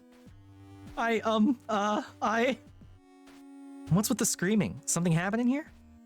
Oh, I was just what? What's going on in here, huh? Holding your breath and staying as still as possible, your grip tightens onto the back of the seat. All you can do is hope that Dalton doesn't give you away. Oh god. Well, it was because Kid, spit it out. Is there something wrong with the AF? Oh no, there's nothing wrong, nothing. It's all fine, it's just... Seriously, what have you done? Do I need to check it out? You hold your breath and grit your teeth. The sound of what you had to presume was Haru knocking on the frame's armor rings through the cockpit. Oh shit. It was nothing. I just got the impact driver caught on my jumpsuit and then it started going because I accidentally hit the trigger and everything started bunching up and I couldn't stop it because... Alright, kid, okay, take it easy. Yes, Ensign. You all good? Yes, Ensign, thank you. I got it off by... Dalton. Okay, cool, got it. Just like, stay calm next time, alright? It did hurt. It hurt a ton. They gave me the good pain medication for that one. Big old horse pills full of something. I don't know what they gave me, but I was fine. Although, saying that, no pain meds I have ever gotten in North America have held a candle to the pain meds I got over the counter in Japan. I don't know what they put in their drugs over there, but holy crap. Holy crap. I picked up a pack of Eve 3 Premium over there. EVE3. I took it and like within 5 minutes, my migraine was gone. The pain was gone. I don't know what they put in their drugs over there, but it works. God damn, it works. Japanese drugs are good. And by drugs, I mean like pharmaceuticals, not like drugs, you know. Yes, Ensign, I will. Sorry. All right, well, if that's it. Yes, Ensign, it is. Nothing to worry about. Take it easy, kid. You remain still within the tense silence, doing your best not to move, trying as hard as you can not to even breathe. As far as you could tell, Haru had left, but you have no way of knowing for sure. Glad it helped. Remaining motionless, you stay hidden in the cockpit until... Lieutenant, it's safe to come out now. You feel a little guilty for your paranoia, but wanting to make sure you're ready for anything, you assume Ensign Rumney is waiting in ambush and spring out of the cockpit. Wesh. Fortunately, all you're met with is a still hangar and a fretful Cadet Grange. I'm stumbling over my words now that I've bragged about how good of a reader I am. God. Sorry about that, Lieutenant. I didn't mean to get you in trouble. I just... Looking around to make certain that you're alone with Dalton once again, it's a few seconds before you respond. Hey, don't worry about it, Cadet. Thank you for covering for me there. Yeah, no problem. But what do you want me for? Why are you here? I didn't want to believe what they said about you and the captain and the commander, but after they locked you up, I heard Ensign Crewis say that... Dalton, calm down. It's okay. Sorry. You take a deep breath and close your eyes, sighing before you begin. Something about asking the cadet for his help seemed wrong. Although he was working on a JCF ship, he was basically still just a kid. But you knew that he had the technical skills you needed. I'm here for your help, Dalton. If I can't get control of the ship back from Lieutenant Lord, then both the captain and Commander Quinn are going to get executed as traitors. I can't do it alone. I need the help of someone who knows all the systems on the ship, and that's you. You want my help? That's right. You know your way around the ship almost as well as the chief. You could really help me out here, Cadet. As you talk, Dalton begins to fidget with his gloves, glancing around nervously as he does. I've just got to do something over there quickly. Once again, you reach out to grab him, but this time Dalton manages to evade you. His feet firmly planted on the Juno, and he propels himself towards the opposite side of the hangar, disappearing behind some of the remaining storage crates. Damn it, Dalton. You launch yourself from the armored frame towards the far side of the hangar, stopping yourself on the first storage crate you arrive at. You quickly glance over the mess of containers, but aren't able to spot the young engineer. Quickly but quietly, you begin moving from crate to crate, looking out for any sign of the cadet amongst the disorganization. Sakurai, hi there. You see a kitchen accident. Yeah, no, not quite. It's an enemy mech that's been covered in goo. Fast-acting goo. And I'm doing well. I'm doing pretty all right. We've been yapping, as we do. I said this might be the last session of this game, but I don't know. We're already an hour and 20 minutes into it, and we haven't made too much progress, but I don't know. We'll see. We'll see where we get. This might be the last session, or there might be another one. We'll see. Disorganization. As you pass by an inconspicuous cluster of containers, you hear the rustle of a jumpsuit and the sharp intake of breath. How are you doing, Sakurai? I should have asked that. I'm sorry. It's non-stop yapping. It's Lenko. Yeah, hopefully you're doing well, Sakurai. Hopefully you've had a good Wednesday so far.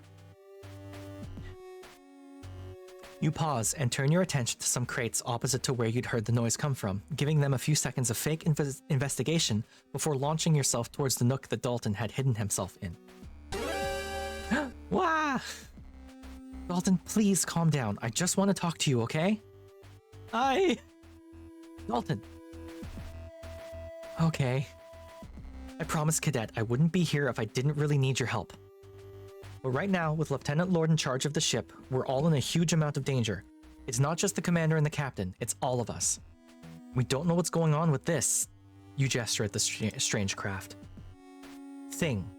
We don't even know if it's actually deactivated. We could still be in danger. How are we going to deal with it if half our crew is locked up and the other half is on guard duty? All I need is a little bit of your help.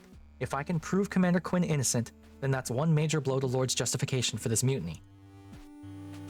After that, we can prove the captain innocent too. From there, no one on board will side with Lord. They'll know it'll be them up for execution as traitors. Doing fine, bit up and down this morning, just chilling? Good. Yeah. It's rough. It's rough to get back from sort of like a low moment, you know? I watched a YouTube video recently where T-Pain, of all people, said, "Are you having a bad day, or are you having a bad 5 minutes that you're letting ruin your day?" You know? And I try to remember that when I get low. The great poet T-Pain.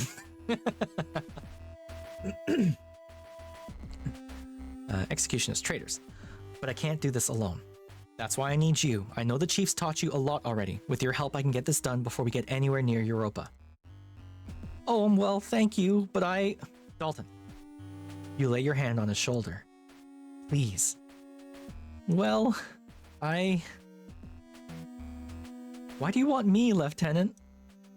I mean, are you sure? I'm just a cadet. I don't really know that much of anything.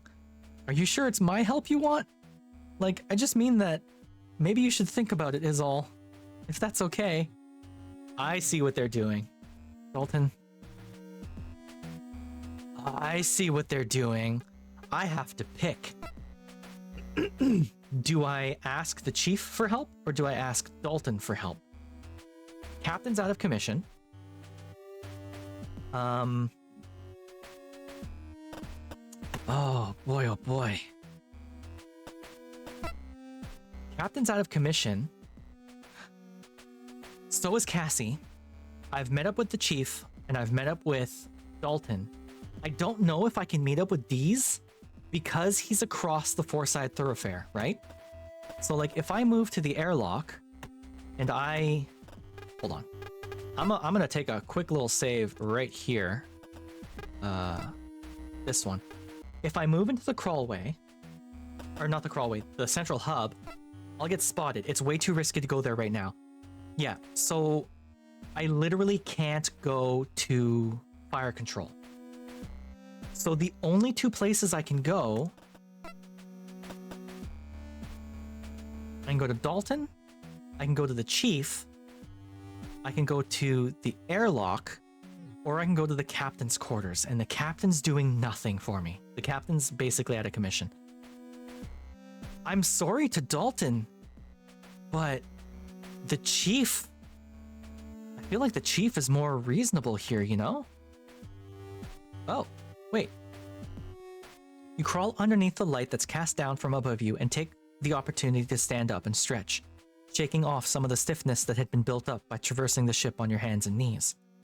Shielding your eyes again, you look up at the fan. If you had to guess, it was somewhere between 15 and 20 feet above you. Oh, this is a big fucking room then. I thought this was like a little... This fan is 20 feet above me? Why are you crawling, my dude? Jesus.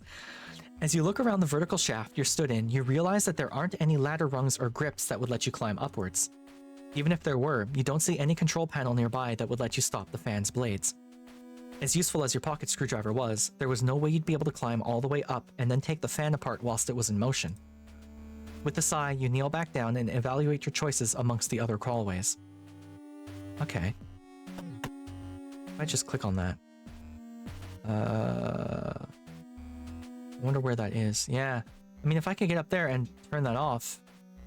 I'm gonna move. Hey, monkey boy! Here comes the rice fact. Rice duck farming is sustainable, blah blah blah. Rice and ducks. Interesting. That makes sense though. Ducks are really good pest control. I know farmers with like tomato orchards or whatever will use ducks to keep the bugs out, you know? When I head back to the hangar, I want to see if I can get a tool. We considered using some of this machinery to secure that strange machine, but with all the foam, we didn't need to. It might be worth taking a look later if I really need to, but right now I don't know what use it would be. Doesn't need any extra restraints. Don't want to risk the gun dog. Don't want to go outside. Yeah, okay, so there's nothing to do in here.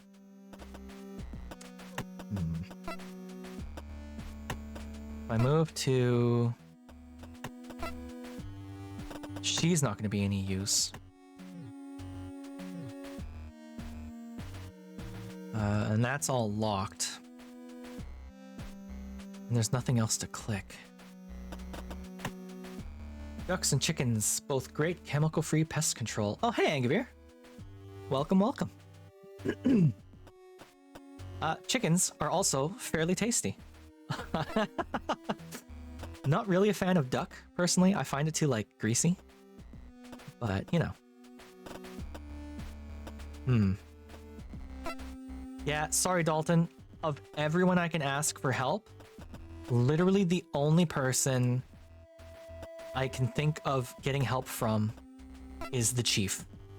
So we're just gonna talk to the chief. Duck needs the right spices. Maybe.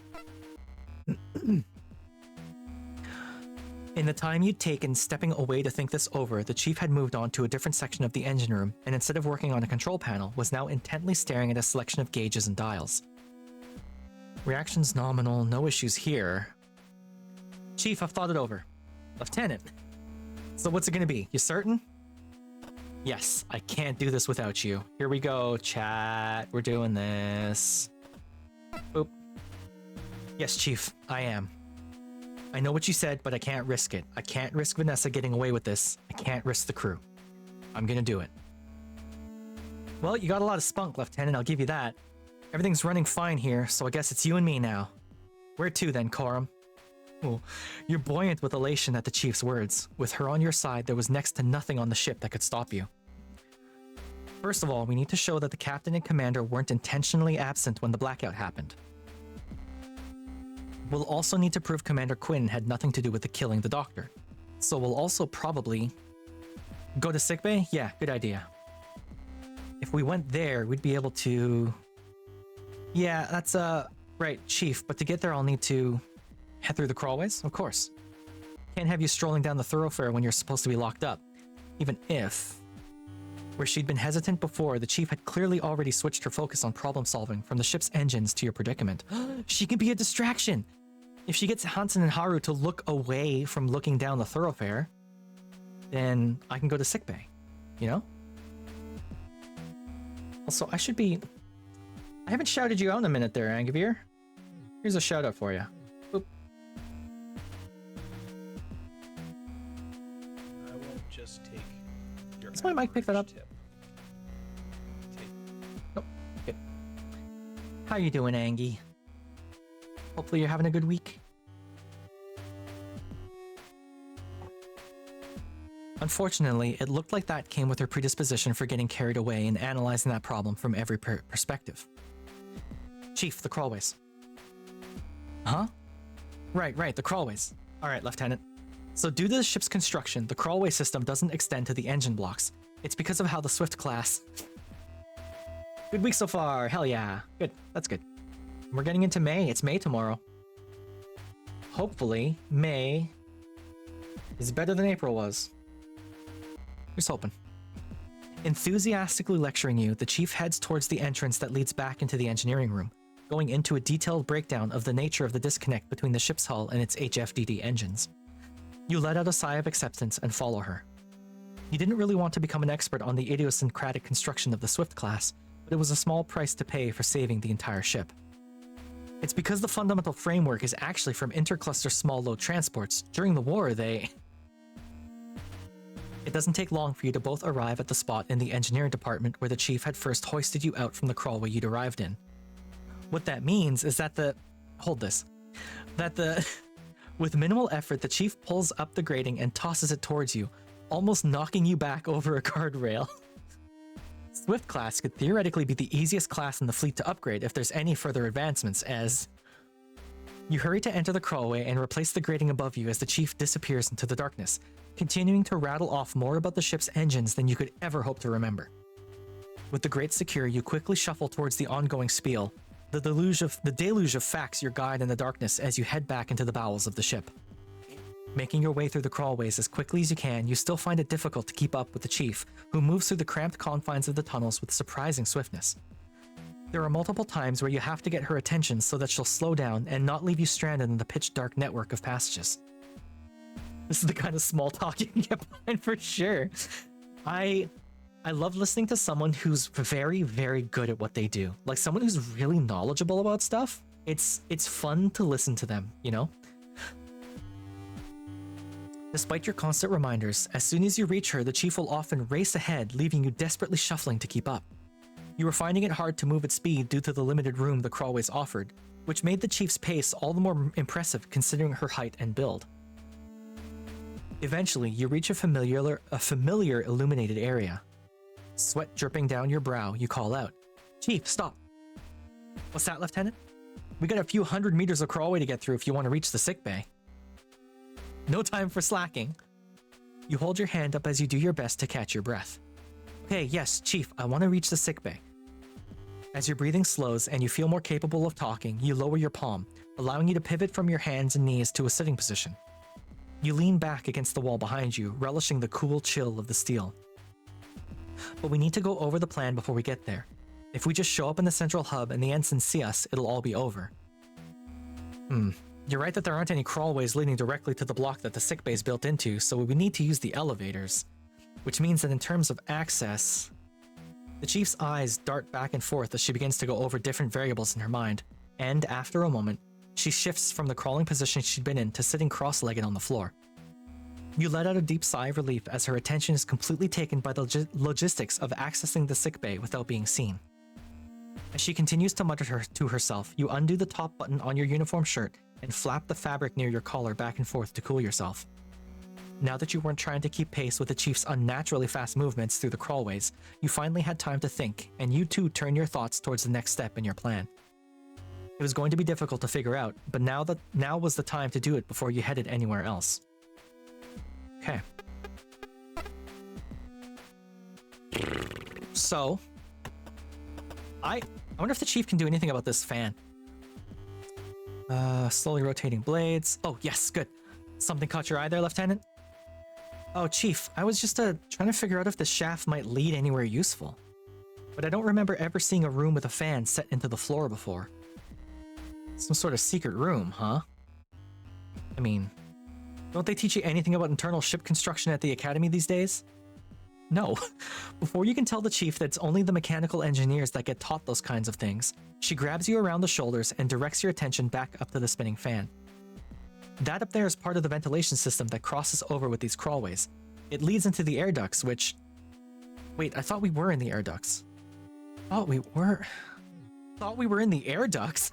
You think air ducts would be this big, Lieutenant? You've been watching too many movies. I actually wanted to mention this earlier. That's so funny. No, these are the Jeffries tubes, my guy. These are the maintenance crawlways. Air ducts, I swear. As I was saying, that's part of the ventilation system, not a secret room or anything.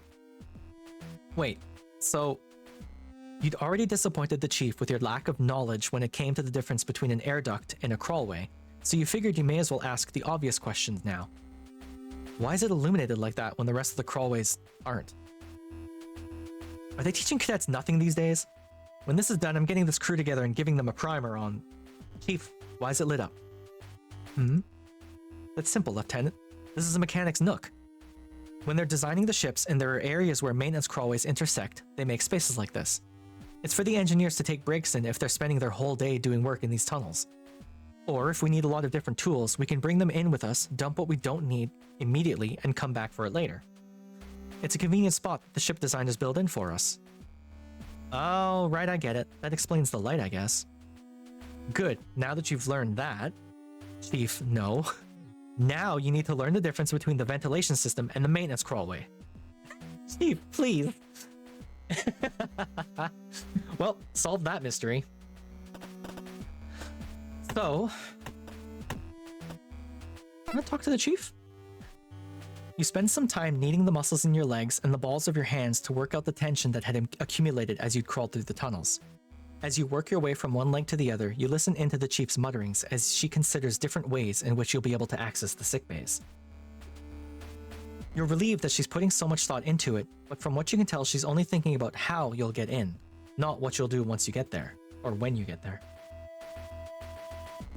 After a few more minutes, with no indication that the chief will give up on this puzzle herself, you intercept. Intercept? Len, you interrupt. Hey, Chief.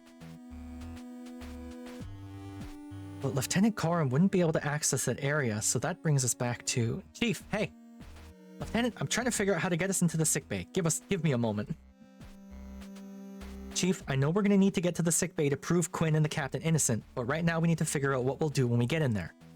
Right now, any part of the ship that isn't these crawlways or my quarters is risky for me to be in, so I don't want to spend any longer outside of them than I have to. I'd rather we discuss the plan now than leave it until we get there. That makes sense. So what were you thinking, Lieutenant? What evidence are you after in the sickbay? Well, do you remember how Lord justified her mutiny on the bridge earlier?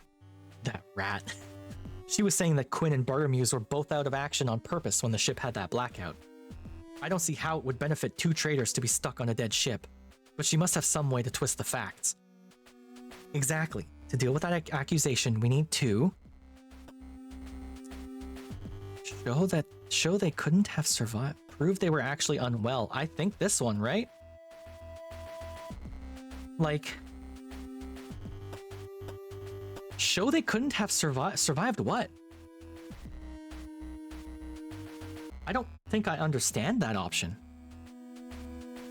But like, the doctor's gonna take notes, right? The doctor's gonna have notes saying Cassie was unwell for this amount of time. I dispensed this much drugs to Cassie, kind of thing.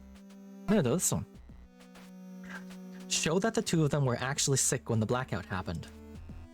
If we can show they weren't faking it, then that would blow a huge hole in Lord's justifications. If we can do that, then the rest of the crew will see that they're in danger just by siding with her. Even Hansen and Haru won't risk it. We can convince them, and with no one to back her up, Lord's mutiny will be finished. See what you're saying, Lieutenant, but how are you going to do that? Pet pat time. Thank you.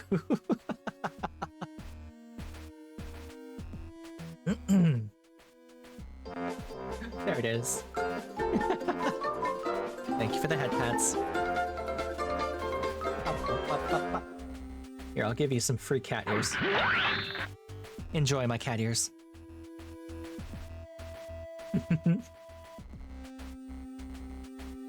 Well, why do I have a cat ears down button?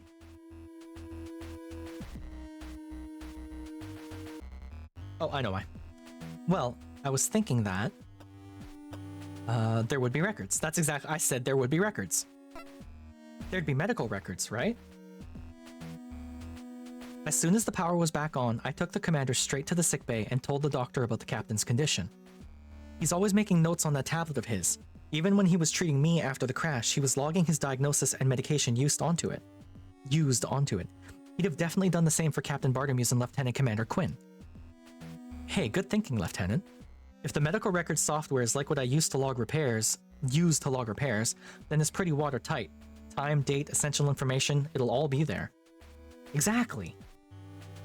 Right, so we're gonna need to get our hands on that. Easy. You shift from your sitting position back to your hands and knees to begin crawling your way through the tunnels to your next destination, but the chief remains sat where she is. Come on, Chief, we need to get to sickbay. You're forgetting something important, Lieutenant. What do you mean? The doctor's murder. With gritted teeth, you shift back to your sitting position. In the excitement of thinking you had the solution to this whole problem, you've completely forgotten that Lord had directly accused Cassie of the doctor's murder.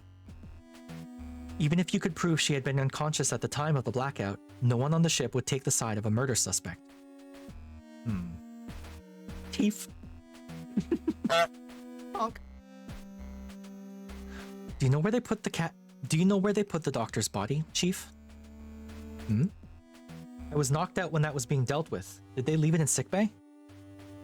Of course. The surgery wing has a storage unit for them. Why? Chief is also a bitch in Dutch, really? Oh.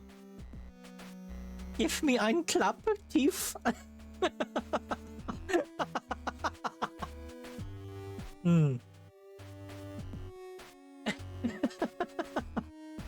That's itching. No. Oh. Great smiling responsibility. Well, I'm sorry to tell you, Sakurai, I don't even have a mouth. I can't smile. Sorry to say. Actually, spoilers. Spoiler alert.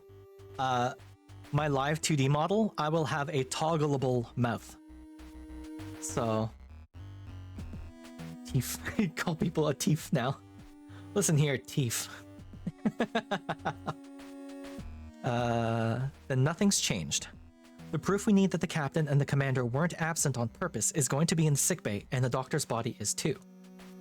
If we're going to prove that Commander Quinn didn't kill him, that's probably the best place to start, right? The voices in my head. Oops. Can't argue with that, Lieutenant. Right, sounds like you've got it all figured out. Ready to get moving? Ready when you are, Chief.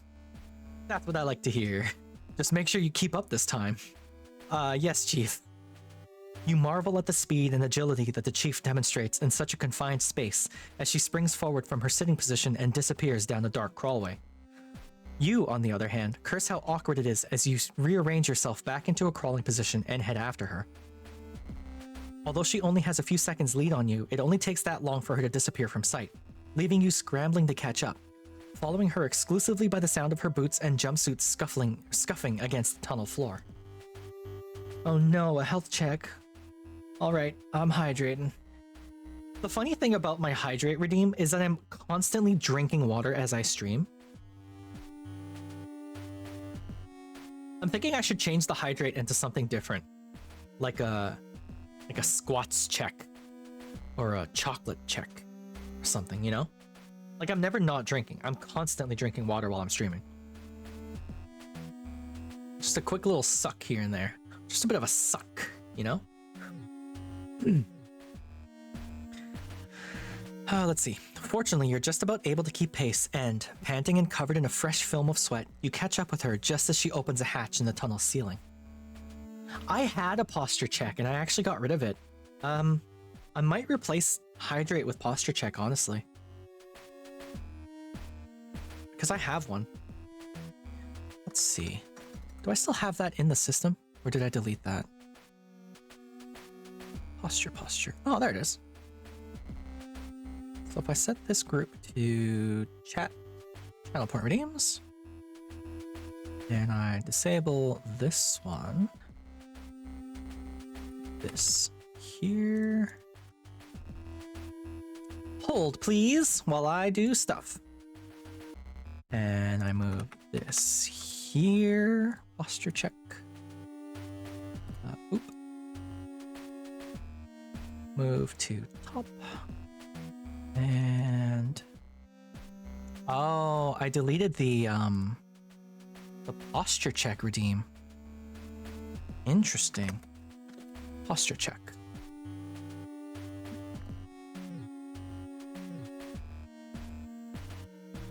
Let's see. If I set this to this, not you. This, and I enable it. Boop. There we go. I don't know. I don't know why I removed it. It just didn't seem important, you know?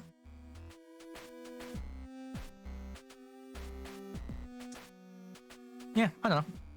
No real reason for removing it. It just didn't seem that important.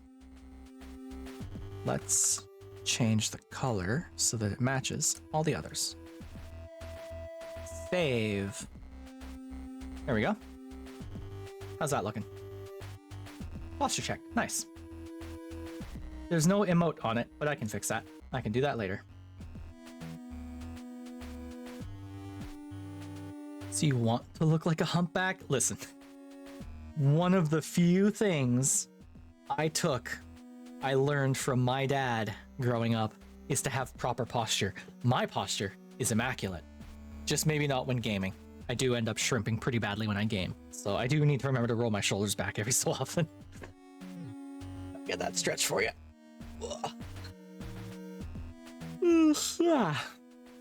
There we go. Robots are immune to that. Yes, I'll update myself with a humpback. Let's see. You're just about to able to keep up. She opens a hatch. The chief bolts out of this new exit, but you're a bit more careful, listening out for any other voices before approaching the hole slowly and peeking out in case there's anyone else in the airlock. Don't shrimp, put it in Asian food instead. I've got a bag of shrimp in the freezer upstairs right now, and I'm gonna make some shrimp later this week. After confirming the coast is clear, you climb out and shut the hatch behind you. Not bad, Lieutenant. You kept a pretty good pace there. Maybe we'll get you up to maintenance team standards yet. Chief, shut up! You smile and nod at the chief. You'd like to respond, but you're breathing too heavily due to the exertion of keeping up with her, and the cool air of the airlock catches in your throat. I'm not having shrimp tonight, Desti. We're having gyoza tonight. I'm so excited. I love gyoza. And maybe this weekend, if I'm not too busy with the boat, I might make some takoyaki. I know how to make takoyaki and red bean paste. So make some tsubuan at home. Tsubuan is so easy to make. Like, it's no work at all. And yeah, tsubuan, make some takoyaki. Put the tsubuan in the takoyaki, cook it up. I've got a press that actually forms it in the shape of fish. Delicious. I love takoyaki. I might make some this weekend, actually. Trying to slow your... Instead, you wipe the sweat from your forehead with the cuff of your shirt sleeve and lean against the main airlock hatch, trying to slow your breathing. Yes! One of my favorite... No, I'm lying to you. Not takoyaki, sorry, taiyaki. I'm making taiyaki this weekend. It shares a lot of the same letters, I'm sorry. Takoyaki is also delicious. But I'm making taiyaki this weekend. It's the fish-shaped red bean paste pastries. Yeah. Although I think I also have a takoyaki plate that I could make that in. So I could try making that one day too. That might be fun. Here we go. So when it comes to the crawlways that you can access, the closest that the network we've been inside will take you to sickbay is here in the airlock. I know that. There's others that could take us right there, but none of the access points are places that you could get to without being seen by some other crew members, so... Again, you simply smile and nod, taking the opportunity to compose yourself as the chief fills you in on all the different paths that the crawlways run through the ship.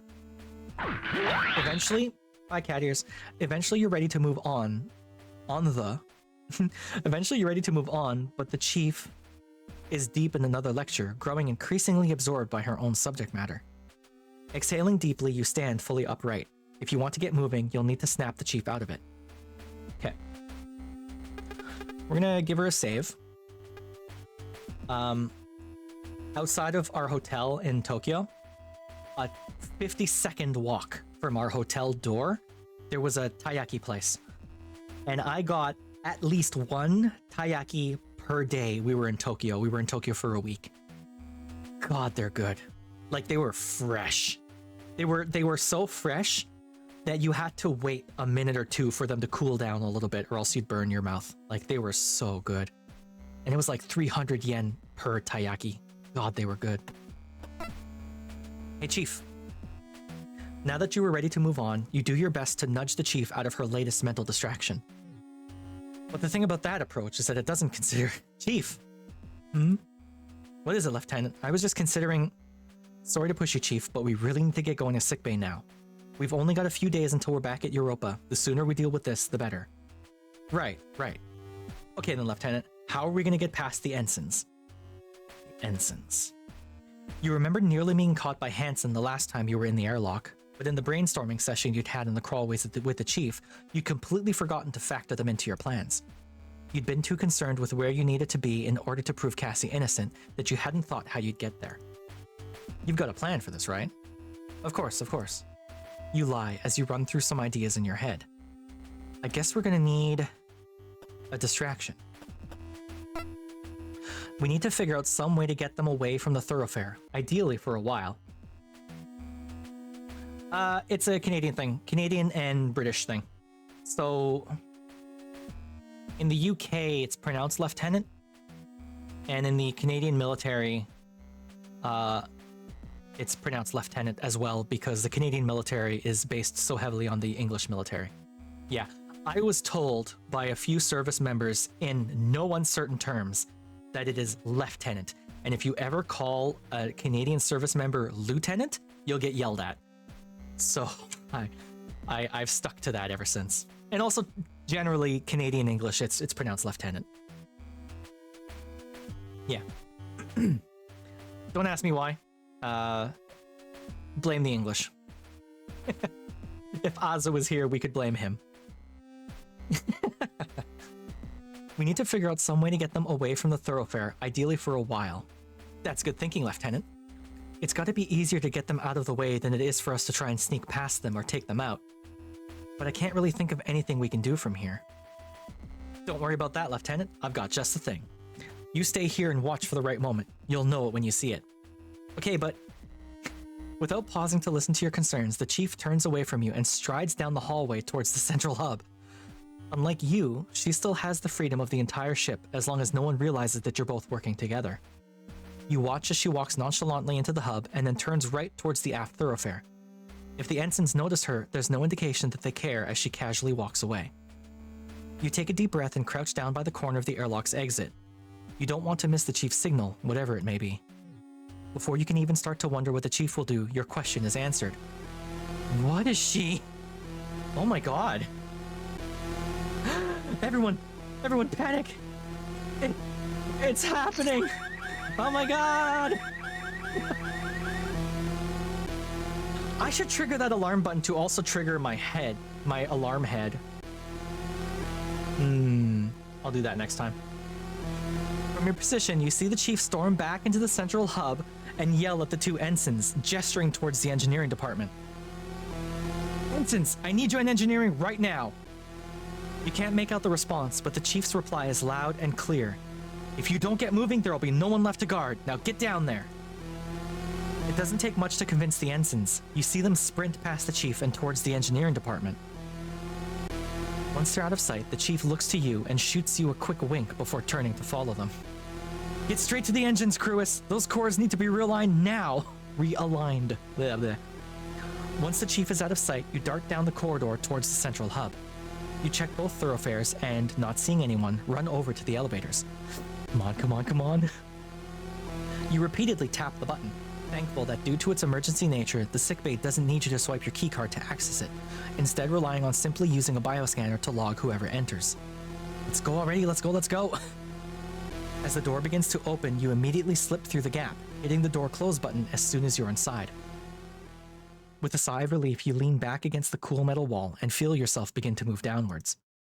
You knew that there was no way the chief would have purposely created a real problem in the engineering department, so whatever she had lined up for the ensigns was probably pointless busy work.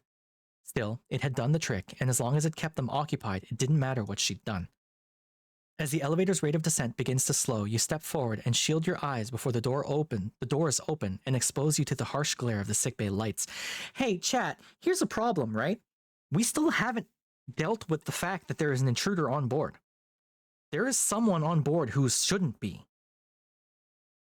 So, what the hell's going on, you know? The bags. Now that you'd finally got here, you could begin. You emerge slowly and silently into the sickbay, scanning the room as soon as your eyes have adjusted to the light. At first glance, you don't see any sign of the attacker who'd knocked you out the last time you were here, but you're careful to check behind the doctor's desk as well as other blind spots within the room. Once you're confident there's no one else in here with you, your shoulders drop and you release the tension that you'd been carrying. Without any obvious threat, you take your time going over the room. Just don't think about it? Okay. Everything was as you'd remembered it being. No one had even gone to the effort of cleaning up the shattered glass that covered the floor in front of the medicine cabinet. Nits. You take a small amount of solace in that fact. If you were lucky, it meant that everything else in the room had been left alone too, including any evidence that might absolve Cassie or the captain. Okay, where to begin? To begin is to save. That's where we begin.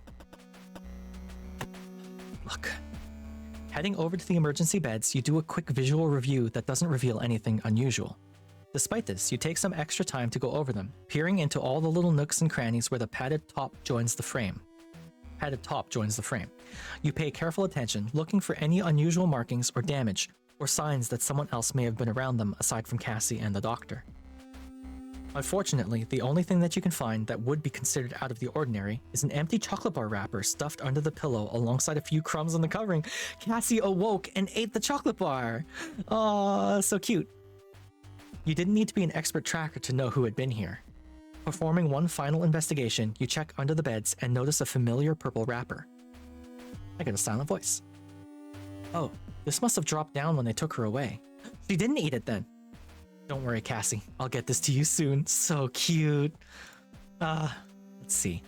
Much like on the O'Brien, the glass fronts of the cabinets that store the various medicines and treatments had all been smashed with fragments covering the floor. You do your best to avoid disturbing anything, but still manage to crunch a few pieces underfoot as you look at the broken edges of the glass that remains in the cabinet doors. No blood, no fabric, nothing caught on these shards. You step back to get a better look and hear something crinkle as you step on it. Turning back to see what it was, you kneel down to pick it up. Nutrishake mix. You turn the packet in your hands and notice that it's completely empty. Oh! The intruder! The intruder is eating food. Just like on the O'Brien. So I was wrong about the O'Brien's doctor desperately trying to get a last breath of air. Just like what happened on the O'Brien. I know it wasn't Cassie who killed the doctor, and since this is the same thing that happened in the O'Brien, does that mean it's the same killer? Could it be whoever's piloting that machine? Yeah. But we've not seen any sign that anyone's been able to leave it. And why would they kill 2 doctors just over nutritional shakes? Ugh, it doesn't make any sense. As you walk over to the entrance to the surgery wing, the first thing you notice is that the typically clear glass panel that lets you look inside still has the frosted effect that's reserved for patient modesty or any procedure requiring discretion. My mouth is starting to go. Blah, blah, blah, blah.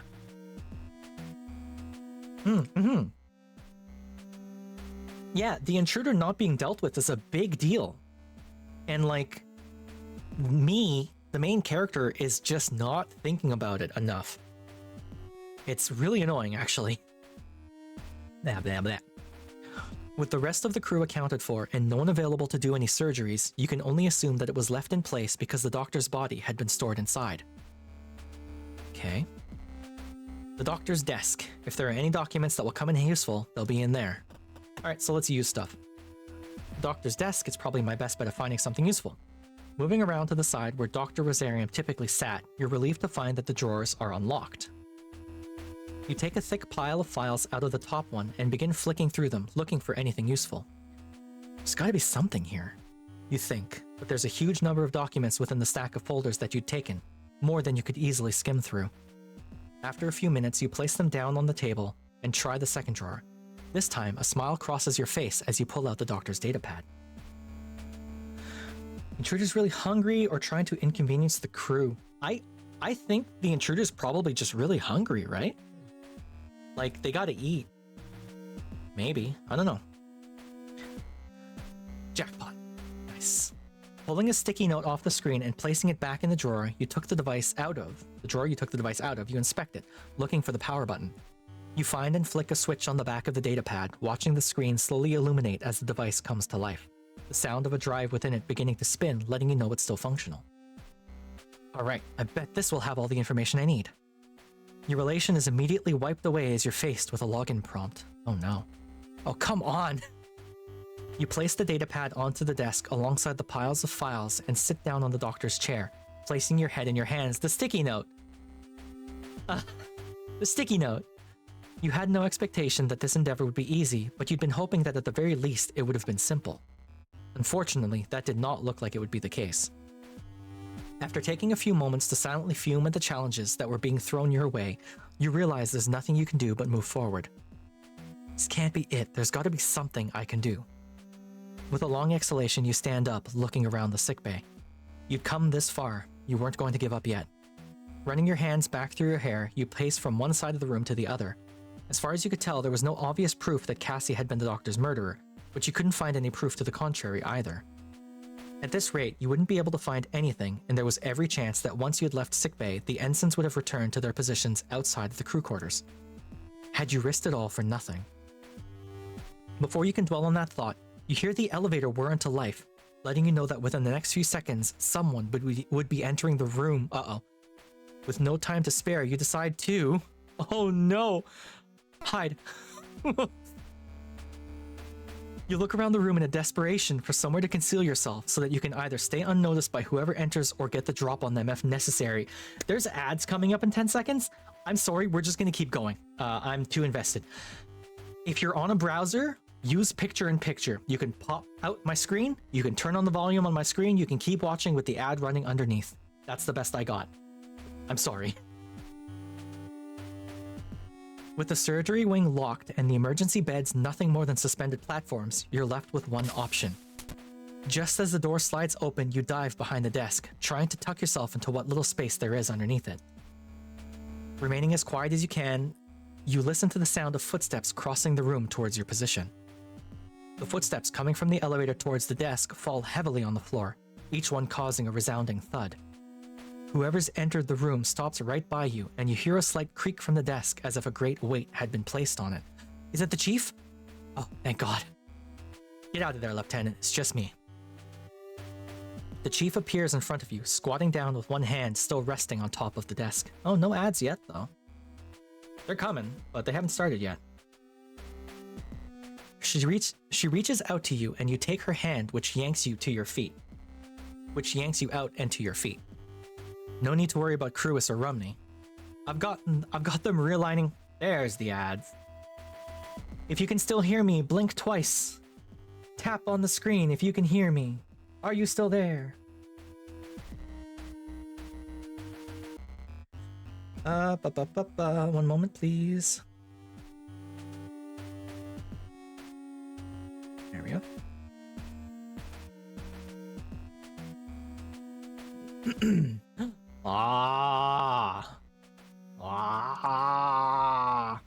I would love, I know I just got a new emote, but I would love a Popcat emote for my character. Except that I don't have a mouth, so I don't know how that would work. No ads for you. Are you sure you're not on like Twitch Turbo or something, Lil Miss Yuri? Like, do you have Twitch Prime or Amazon Prime? Because that would also stop ads. Like, if you've never gotten ads on my channel, you must be on Twitch Turbo or something. You're sure you're not? Weird. I don't know then. That's super weird. Let's see. I've got them realigning cores on the deactivated secondary drive coil. With the false readings I fed into it, they'll be there all day. Prime doesn't stop ads for you. Well, you know what's happening, Dusty? You're getting all of Little Miss Yuri's ads then. Turbo Zoomies? Turbo Zoomies. It's funny. Yesterday, I was playing a game with Spooky after the stream, and they go, "Hey, I'm sorry I missed your stream. I keep forgetting that you changed your start time." And I'm like, no, it's okay. And I guess they forgot again. Which, whatever. It means I'm not being shot at constantly, so it's okay. Yeah, I'm enjoying my stream.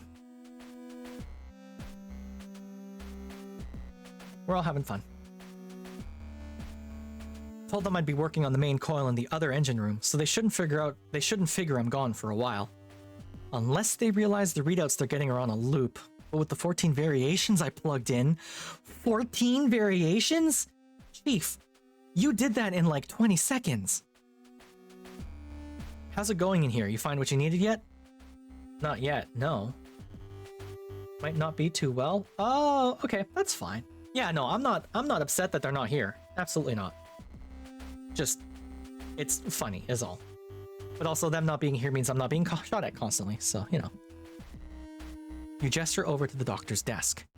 I found Dr. Rosarium's datapad, but I can't log in. The surgery wing's locked up, and there's no obvious evidence that points to anyone else being here aside from Commander Quinn. Convo went fine? Okay. Ads are done. Welcome back. Ah. Dusty. Here.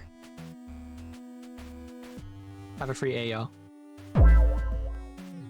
Sounds like you've been having a tough time, huh? You'll fill in for them. Okay. Yeah. You run your hands back through your hair and lean back against the cool glass that separates you from the surgery wing. Ugh. I'd hoped I could find something obvious, but there's nothing useful here, and we can't get to the doctor's body or into his notes. Hey, don't worry about it, Lieutenant. You've got me here. You think this ship does anything but what I tell her? No chance. I'll get it sorted. Where are we going to start? Well... Let's get inside. You stand in front of the closed doorway to the surgery wing and tap on the frosted glass. You knew the glass used is the same kind as what's used in the window on the bridge and would be pretty much impenetrable to conventional weapons, let alone what you had at your disposal.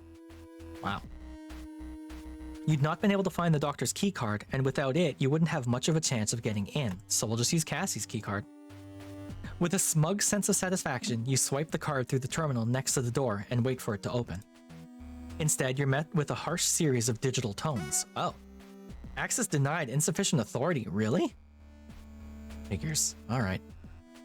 Your eyes linger on the terminal for a few more seconds as you think about everything you'd gone through in the past few days involving bypassing these devices, or the doors attached to them entirely. You didn't bring the PST, did you, Chief? Nope, but it wouldn't be much good to us. If you haven't found Rosarium's card, then we can't get that door open with anyone else's. Only he had the authority. Wow. You squeeze your eyes shut and pinch the bridge of your nose. I guess if they've left him in there, they must have taken his card on the way out. One of the ensigns probably has it. Or Vanessa. You sigh. No chance of us getting it then. I didn't say that, Lieutenant. Your eyebrows raise and you turn back toward the mechanic. But how can we get in without... I told you, Lieutenant. This ship does what I say. Nothing on board can get in my way. What, you think I don't know how to get around every single system or device here? No, Chief, nothing like that. I just thought... Damn straight. I like her. Now, take a look at this. The Chief moves you to one side and lays a gloved hand on either side of the terminal's casing. A swift yank is followed by the loud sound of snapping plastic, and the Chief pulls away the top of the device, including its screen, which is still connected to the inner workings by a long ribbon cable. Get over here, Lieutenant. We don't have all day. So that's... wow. We're playing puzzles. It's a combination digital-physical security unit. The JUCF used to manufacture loads of these back in the day. Overproduced them though, so when someone came up with a better system, there were huge amounts left over. Didn't make sense to waste them, so the JUCF's been using them in low-security facilities or on ships where they're not expecting any problems. I see. So can you do something to get the door open? That's going to be your job, Lieutenant. See, this thing works by redirecting power to the door whenever it scans the right clearance on the keycard. You can get the same thing to happen by rotating the nodes, though. Diverts the power to where you need it to be. Easy. Chief, shouldn't you... Wish I could, Coram. The Chief takes off one of her thick gloves and holds her hand up to you. Aside from the calluses and worn, leathery skin of her palm, you also notice that the whole hand is shaking. The tremors are small, but constant. Oh. Damaged the nerves doing too much work with heavy machinery as a girl. I'm fine with military or industrial-grade machinery because it's usually pretty chunky. But stuff like this, I don't have the dexterity for it. So what are you waiting for, Lieutenant? Get on it. Right, of course. So it needs to get here. So up. It's gonna take a long path in it. So this, and then this. That goes down. This needs to turn. This needs to go... Oh, hold on.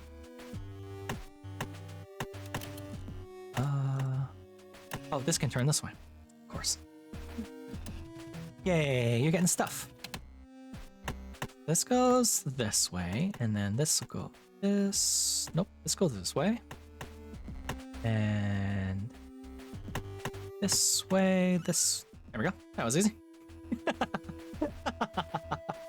Hey, I got an achievement.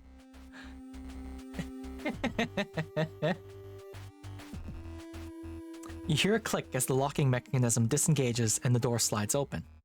Yes. Whoa, it's Nick. Hello, Nick. Welcome, welcome. Ooh. Hello.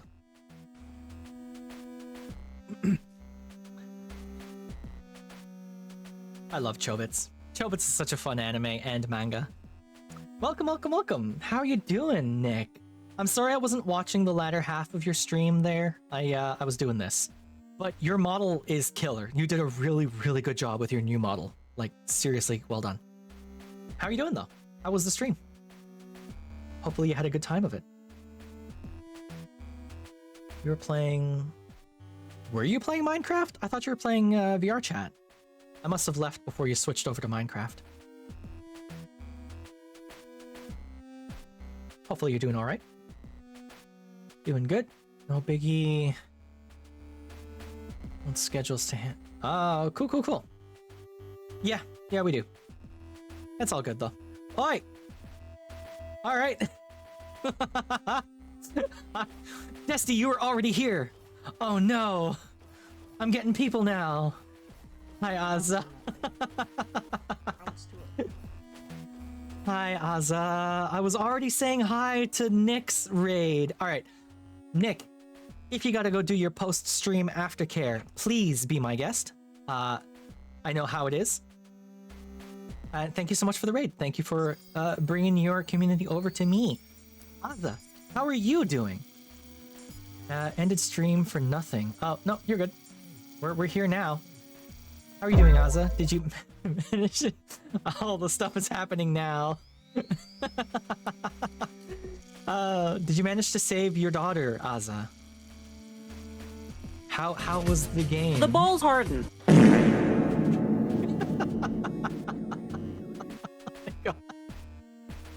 Chaos. Yeah, all the stuff is happening now that everyone's here. Okay, well, hey, welcome. Azza, it's late. Go do... That's... The ball's hardened? That's not a new one, Clem. I've had that one for a while. I've also got this one. Where is it? Where are my things? There we go.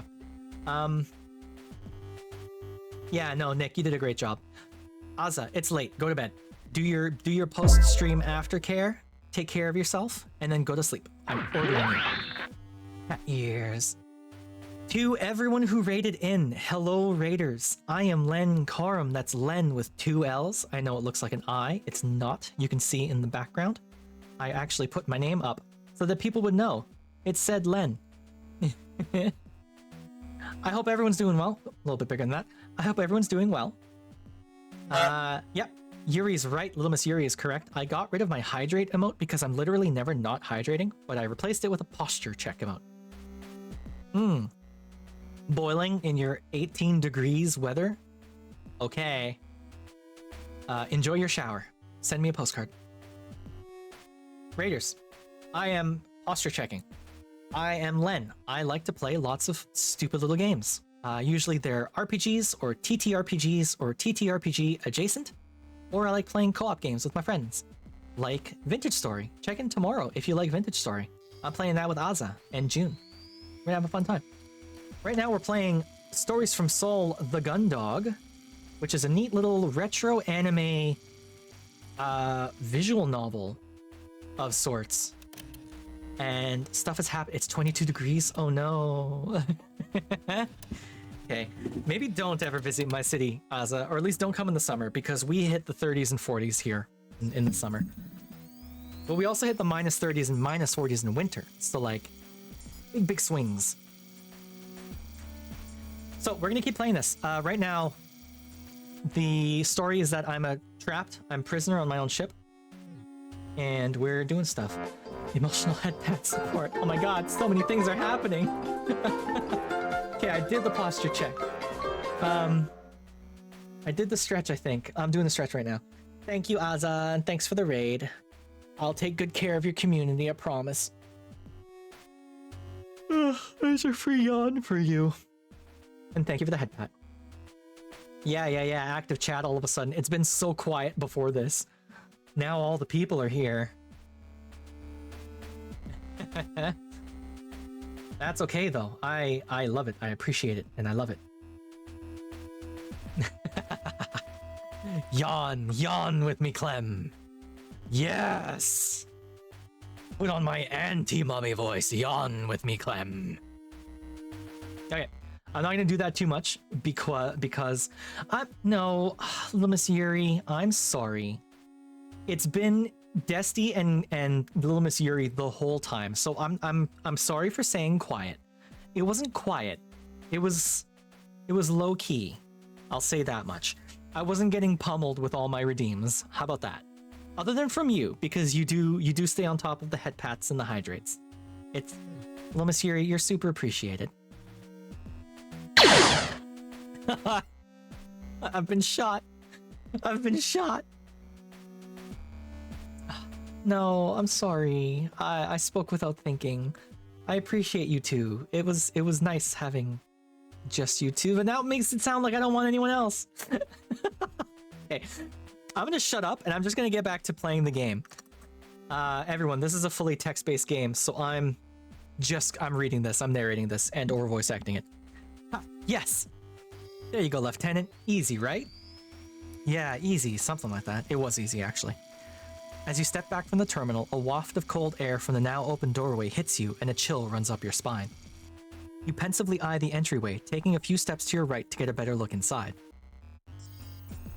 As you'd expected, you can see the doctor's body lying on an operating table. You shiver again, although this time not from the cold air that was leaching into the climate-controlled warmth of the main sickbay. Everything all right, Lieutenant? The chief appears beside you, her hand on your shoulder. A totally legally acquired copy of the Adobe Suite. It was legally acquired. Yeah, it's fine. I was just thinking about what we have to do next. I got you, Lieutenant. Never nice seeing one of the crew like this. Yeah.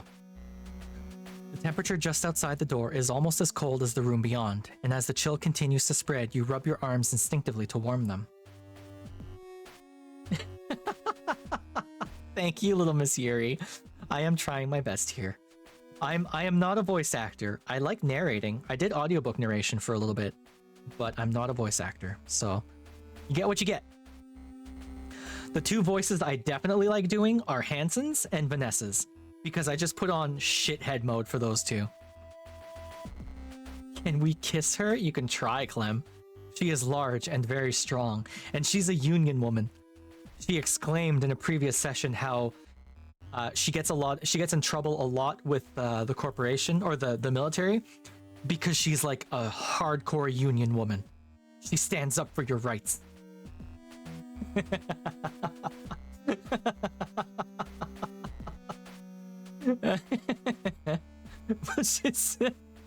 Oh, you love Dalton? Dalton's kind of cute. My heart fully belongs to Cassie. I love Cassie through and through. I know she's like your default girlfriend in the game, but they chose well. She's my girl. You knew that you'd always planned to get in there to examine his body, but now that it was possible, we've got to do what we got to do. It is what it is. It is what it is. You repeat. All right, let's go in there. Come on, Lieutenant, let's get to it. You hesitate for a moment before nodding, which the chief takes as a sign to enter. As she walks into the room, the chief becomes a vague silhouette, barely visible behind the frosted glass. With her out of view, you clench your fists a few times, then follow her into the room. You'd never been in here before, although you'd taken a few opportunities to peek inside when the glass wasn't frosted on the few times you'd visited the sickbay. They weren't particularly reassuring to look at from the other side of the glass, but your proximity to the automated surgical assistants made them much more intimidating. You give him a little smooch. Aw. You know he would just stutter a lot. Series of long, thin mechanical appendages were suspended from a collection of disc-like objects, which themselves were attached to the room's ceiling by various supports, cables, and tubing. The room's temperature was so low you could see your own breath, which turned to condensation on certain parts of the machines, glinting with caught light as you moved around them. Stuttering adorable. Treasure map. Ooh. Date cache? What is a datash? Did I screw up? That's supposed to say data cache. I don't know how I got a weird typo like that in there. Directly underneath all of this was the body of Dr. Seifer Rosarium. Seifer? You shudder as you approach the corpse. Although you'd encountered the bodies of the crew on the O'Brien, those weren't people that you'd interacted with, spoken with, people you'd known. Laying here on the table, the lack of vital essence in the doctor was tangible. As sedate as he'd been when he was alive, seeing him like this made your stomach turn. That's fair. Yeah, that's true. If the chief was feeling the same way, she wasn't showing it. Alright then, Lieutenant, what are you looking for? Well, I guess I should... Oh, I don't know. Hey, yo? Look for clues to his killer's identity, I guess? Take a look at his prosthetics. I'll do that after. There's nothing useful out in the main sickbay. I couldn't find any trace of anyone else beside being here but Commander Quinn. If we're lucky, there might be some evidence on the doctor that we can use. Sure, you're the security officer. I guess that makes you something like a detective, huh? The edges of your mouth involuntarily curl upwards slightly as the chief's question reminds you of how Cassie had reacted to your position when you'd first met. Blech. She'd been so excited about her misconception that you were on ships to solve crimes, that you didn't have the heart to tell her otherwise until her fourth electronic mail asking you if you'd had any murder cases yet. Aww. Head pats, thank you. Still, neither the chief nor Cassie were entirely incorrect. The head security officer was responsible for gathering information and evidence prior to a case being handed over to internal investigations or the military police if something happened whilst out in space. You're just pounding those redeems, huh? Guidebook for infomorphs. If only. Yeah, you have a lot of hacking to do, damn. Kind of, I guess. Yeah. You had been given training in assessing a body, but only for particularly surface level things. Hopefully, that'd be enough. You'll succeed eventually? Okay. Although your training in handling what could be considered a crime scene or evidence was brief, you hoped that the small amount you've been taught might come in useful. Kids Bop anime openings again. Haven't you gotten that one already, Orpheus? I feel like that's the third time I've seen that one. You don't notice any obvious signs of bruising on the doctor to indicate he'd been grabbed, and there's no signs of any use of weapon either.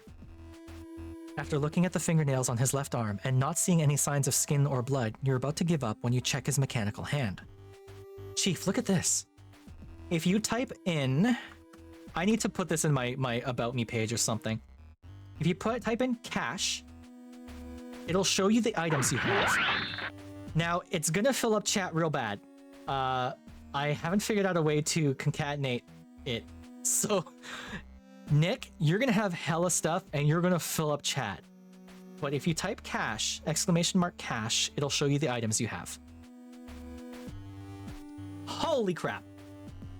So, there you go. Jesus Christ. Nick. God, you have so many things. That link shouldn't be a link. I gotta fix that Bonzi buddy. Oh my god, you have so many things, Nick. Holy crap.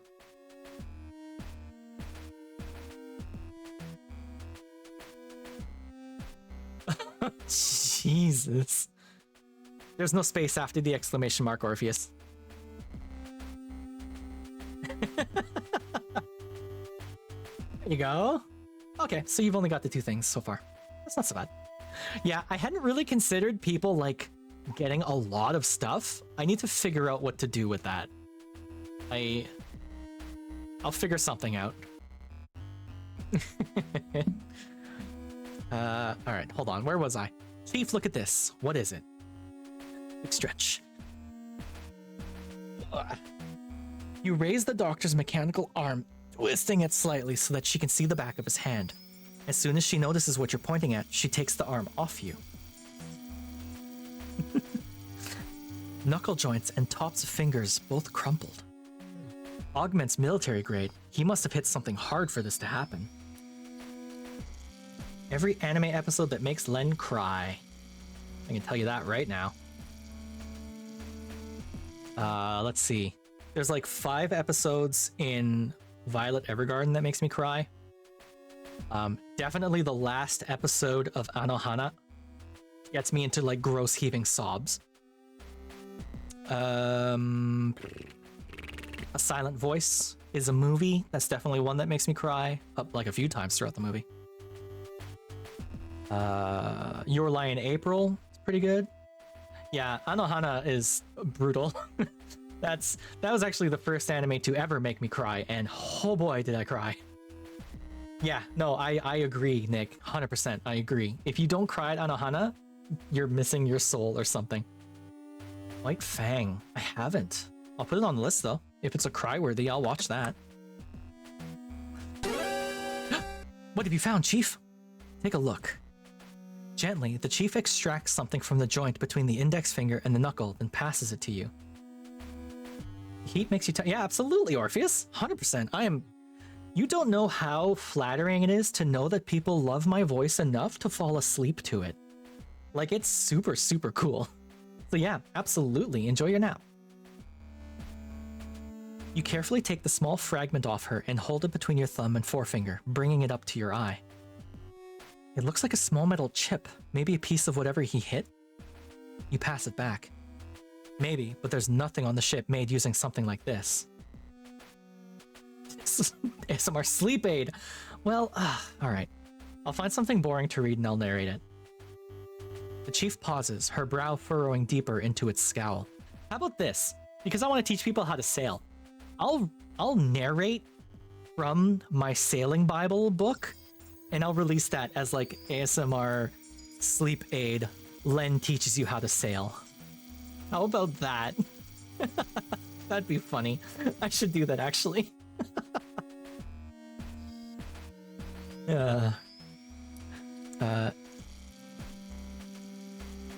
Throwing deeper into her scowl. Accept that thing in the hangar. Yeah, that'd be cool. What? You think this has something to do with that? The Chief walks over to the nearby hand-washing station and takes a few sheets from a roll of disposable towels, wrapping the small fragment up before placing it into her pocket. Can't say for sure, but looks like it. Why the doctor, though? Hey, Evelyn. Welcome, welcome. Grab a seat, kick back, relax. We're dealing with this very large lady here. She's helping us out. No idea. You pause as you consider this new piece of information. It had given you a fresh perspective to consider, but if anything, it had just created more questions. Well, that's all I can see that looks useful. Now we found that, we should take a look at his... I'll check for injuries. If we can figure out how he died, then that might give us an indication of who the killer was. Or at the least, it can show us that Cassie couldn't have done it. Okay, let's see. Starting from his feet and working upwards, you gingerly assess for any signs of broken bones, swelling, dislocation, or wounds, finding nothing. As you move up his body, you still don't find anything, except that his cybernetic extended further than you were aware of, with a good portion of his left leg and chest proving to be mechanical. Oh, cool. With your assessment continuing to be fruitless, you eventually move on to the doctor's head. Sweeping back his hair to check for bumps or bruises, you notice something strange around his eyepiece. Chief, look at this. What is it? It's subtle, but look. You gesture to the edges of the doctor's prosthetic where the device meets the doctor's skin. Signs of singeing and minor burns run along the edges, with the lens of the eye surrounded by a ring of black. Strange. Looks like the device is overloaded. But the power cells used in his prosthetics shouldn't produce enough current to shock him, even in the situation where, yeah, he was shot with a stun gun. So you think the doctor may have been shocked then? Huh? It looks that way, but it shouldn't be possible. An electric shock. You briefly dwell on the possibilities, just like on the O'Brien. What do you think could have caused this?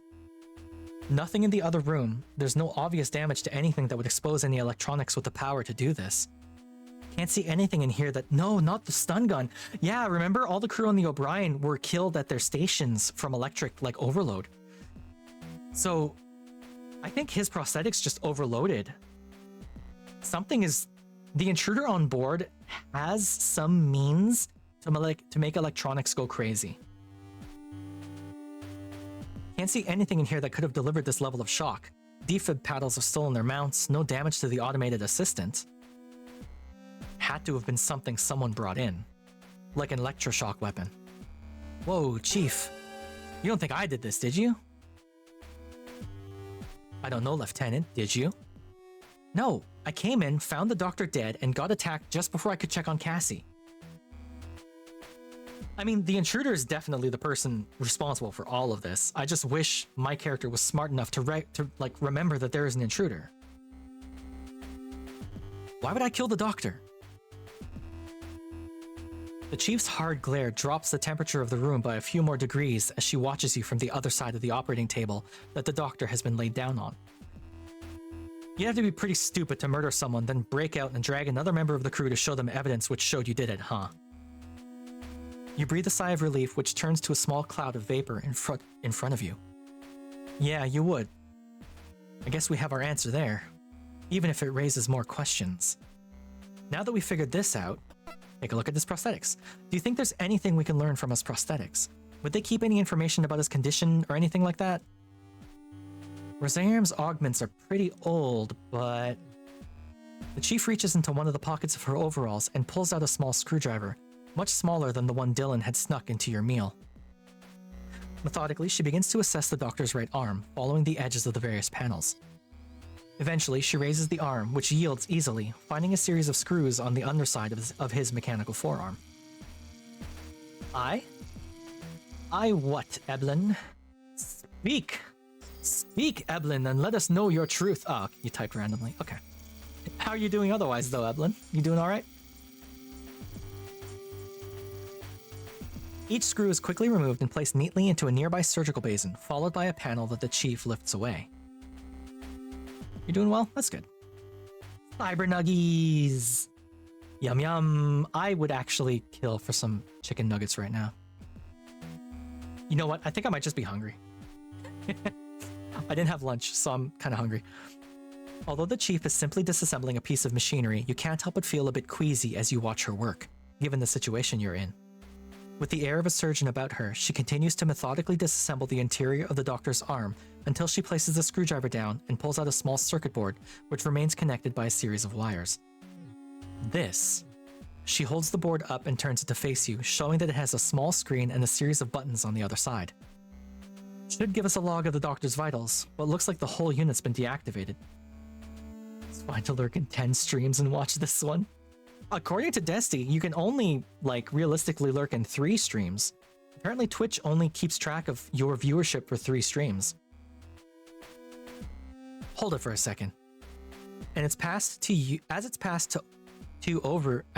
over to you, you can't help but notice the trail of wires and cables heading back into the forearm towards the doctor's elbow joints and wrists, like a series of veins and arteries.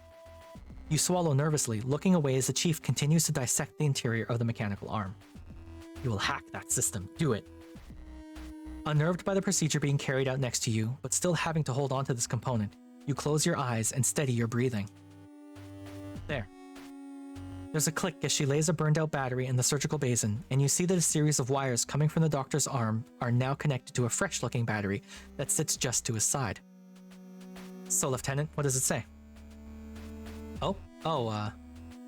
You look at the screen on the device. All you see are 4 flashing numbers separated by a colon. 2129. What is it, the diagnostic code? Is that when he died? No, it's the time. But it's not. You go to look at your wristwatch. The time the power on his prosthetic failed, Lieutenant. Ah, right. Okay. 2129. If that's when the power on his prosthetics failed, do you think that's when he died? Yeah, probably. These things run on power cells, but it looks like whatever got him took them out too. I came to visit Commander Quinn just after 2130. Whoever killed the doctor must have got to him just before I arrived. Now we know when he died. Maybe we can cross-reference it against the ship's logs, see who was where and when, something like that. Not a bad idea, Lieutenant. Thanks, Chief. Alright, hold on. The chief takes the small circuit board off you and returns it to the interior of the doctor's arm, carefully replacing the wiring before reattaching the panel with the screws she'd removed earlier. Didn't want to leave him in pieces, you know? Doesn't seem right. Or Dr. Rosarium. Yeah, of course. Okay, let's leave the doctor in peace. He's not got anything left to tell us. Yeah, I'm with you there. You follow the chief out of the room, stopping by the terminal to reset the components and replace the screen. As you click the screen back onto its mounting, the door hisses shut, stemming the flow of cold air from the surgery wing into the sickbay. Just before it closes, you catch one final glimpse of the doctor. All you can think about as he disappears from your view is that if you had got there a few minutes earlier, maybe you could have done something. Okay, cool. We're gonna look at the desk now. You look at the desk which you'd retrieved the doctor's data pad from and pinch the bridge of your nose. It was driving you nuts that such a potentially vital piece of evidence was locked behind a password. Something got you down, Lieutenant? Just thinking about the doctor's data pad. Whoop. Secret to gaining more Twitch viewers. Oh, I did take my meds earlier. I did do that. Thank you, though. I should have turned that one off. I'm sorry. Just thinking about the doctor's data pad. It could have everything we need on it, but without his password, there's nothing we can do.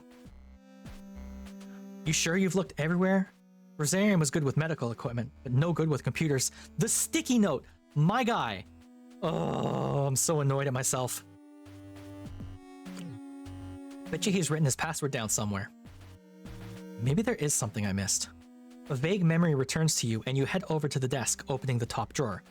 Aside from a collection of plugs and cables, you'd already emptied it of everything that had seemed important. You slide it closed and move on to the one below it, opening it to find that without the data pad inside, all it contained was the sticky note that you'd previously peeled off the screen. Could it be that easy? You temper your expectations as you read what's been written. The device asks me to press any key to continue. Ask Kathy's location of any key, not visible on keyboard. Oh my god. The doctor cannot be serious. What did you find? Exasperated, you pass her the note, and as her eyes scan the writing on it, a broad smile fills her face, which means there is no password. Or it's at least on like admin mode. I remember when he asked me about this, laughed so much I scared the hell out of the cadet. Had to explain to the guy that the computer's instructions weren't as literal as he was treating them. No fighting in my chat. Boops are free and freely handed out. I'm gonna give a fist bump to the both of you. There you go. Fist bumps for everyone. Hello, my cat. Oh, hello, cat. Guess he just saw an instruction and followed it. Okay. I thought the note, but I was wrong. Can't believe someone would be so literal about computer's instructions like that. How has he managed all these years? Bro. The doctor's data pad. I wish he'd written his password down or left us a clue or something. No use wishing, Lieutenant. Keep your head in the here and now.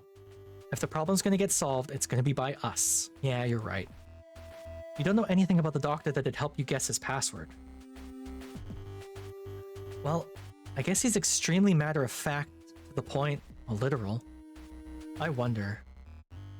Alright, let's give this a try. I'm literally just gonna put his name. I'm gonna put password.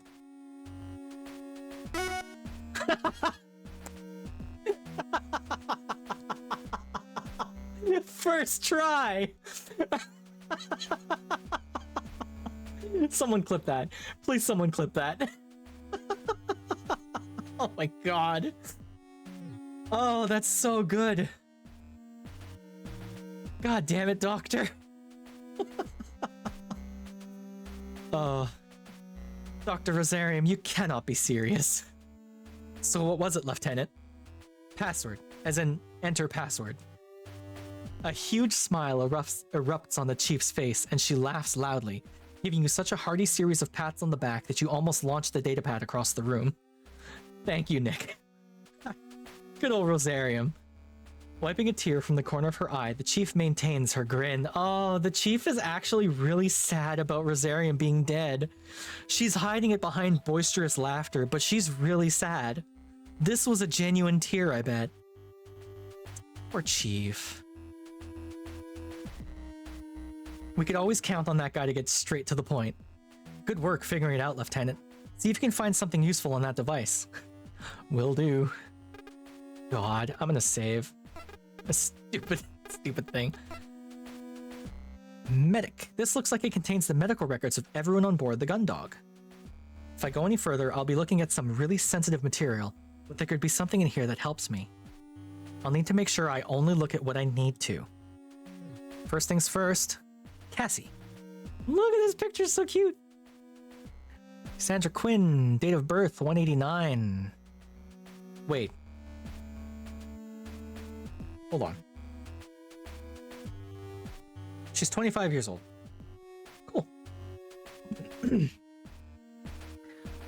What type? Oh, negative. Recent updates. Patient delivered to sickbay unconscious at 1332 on the 23rd. Sudden onset migraines and loss of consciousness as of the 23rd of April. Current scans remain inconclusive, indications of neurological conditions. Will require escalation to the Colony Medical Center if scan set 3 provides no avenue for effective treatment. Oh my god. Diagnosed with gastric distress linked to synthetic ingredients on onboard food stores. Ongoing treatment, standard meals to be substituted for Nutrishake powders, 50 grams serving 3 times daily. That's it?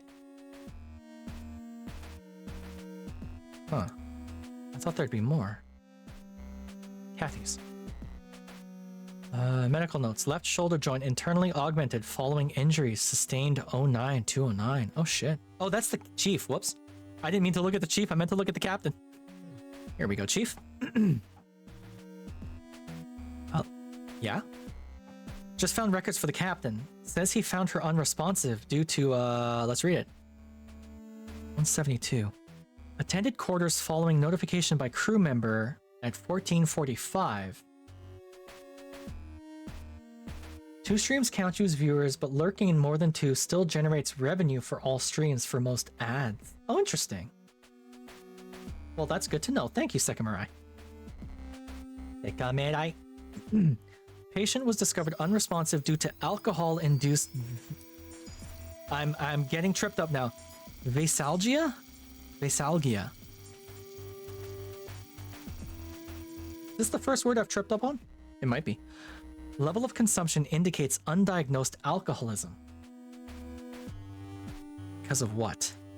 Something called Vasalgia, but it says she was unresponsive, so that should prove she wasn't absent on purpose. Works for us, I guess. Eclipse Phase 2nd Edition Core Book! God, I love Eclipse Phase. You know what? I love Eclipse Phase so much, I'm gonna gum up my own chat. This is what Eclipse Phase is about. I actually made a button for it. I love it so much. It's my favorite tabletop RPG. Oh, Sekamarai, with 2 hashes, you can hack the root thing. Sorry for not doing speaking was doing something. Okay, that's fine. White Fang explanation short form. Wild Wolf Pup gets food from snow sledders, becomes friends with Indian Man. Indian Man goes to small town for trade. Random man wants to buy wolf. Man is actually a dog fighter. Oh no, dog fighter abuses poor White Fang. White Fang kills other dogs, escapes with help, finds woman, lives with them. Oh, wow, that's a story. Lost Pokemon episodes. Okay. I'll check it out, Little Miss Yuri. That sounds interesting. I'll put it on the list. There's a few things I want to watch. Let's see. Keep looking at what else is on that tablet. We need some information that prove Quinn's got nothing to do with this too. Yeah, of course. Oh, here we go. Diagnosed with dysthymia, 09-12, has refused antidepressant medication and counseling. Discretion to forego mandatory counseling provided by Admiral Bartermuse. Chronic hypertension. Oh, hey, me too. Dogfighter finds the people and fights the man. Okay. Cool.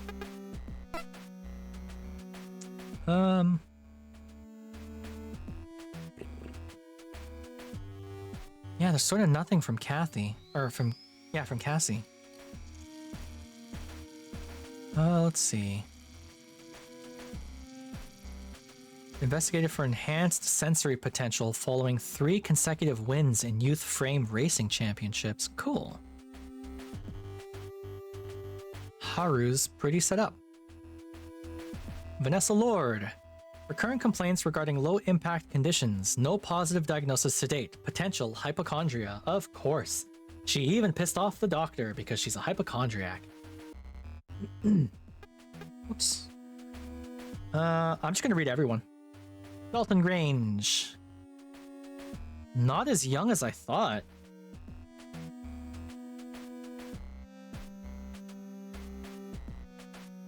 Kid's 18. I thought he'd be younger than that. Let's see. Generalized anxiety disorder. Ongoing treatment. He's on SSRIs. Oh, good for him. You're Pookie. Yeah, look at this baby. Hey, Cloud Android. Welcome, welcome. How are you doing? Yeah. Cruis. Recent update. Severe fracture of ulna due to trauma from sudden impact whilst piloting armored frame. Automated ossification procedure commenced and completed by 1923. No indication of long-term damage. Diagnosed with complex PTSD. I bet. Refusal to attend CBT or EMDR sessions, of course. Also on SSRIs. No night meeting, so you get to start streaming sooner. Cool. I'm sorry I keep missing your streams, Android. It's time zones, you know? It's rough. CBT as in cognitive behavioral theory, not as in closed beta testing, and definitely not as in the other one. I know, damn time zones. I know. Nothing about Kathy. This is the regular info that you find on all data pads. Aha! Let's see. Chief, I've got something about Commander Quinn. Yeah, anything good? Maybe. Says here that he gave her sedatives at 21:22. Psychiatry failed with that one. Well, you got a world to conquer, you know. I don't know if that's what Yakuza's about. I've never played the Yakuza games. I would like to. I just haven't gotten around to it yet. It was around 21:30 when I came down and found the doctor dead before getting attacked. That's nearly 10 minutes before Rosarium's augments were knocked offline, too. There's no way that she could have attacked him if she'd just been sedated, let alone kill him. She wouldn't have been in a state to do much of anything.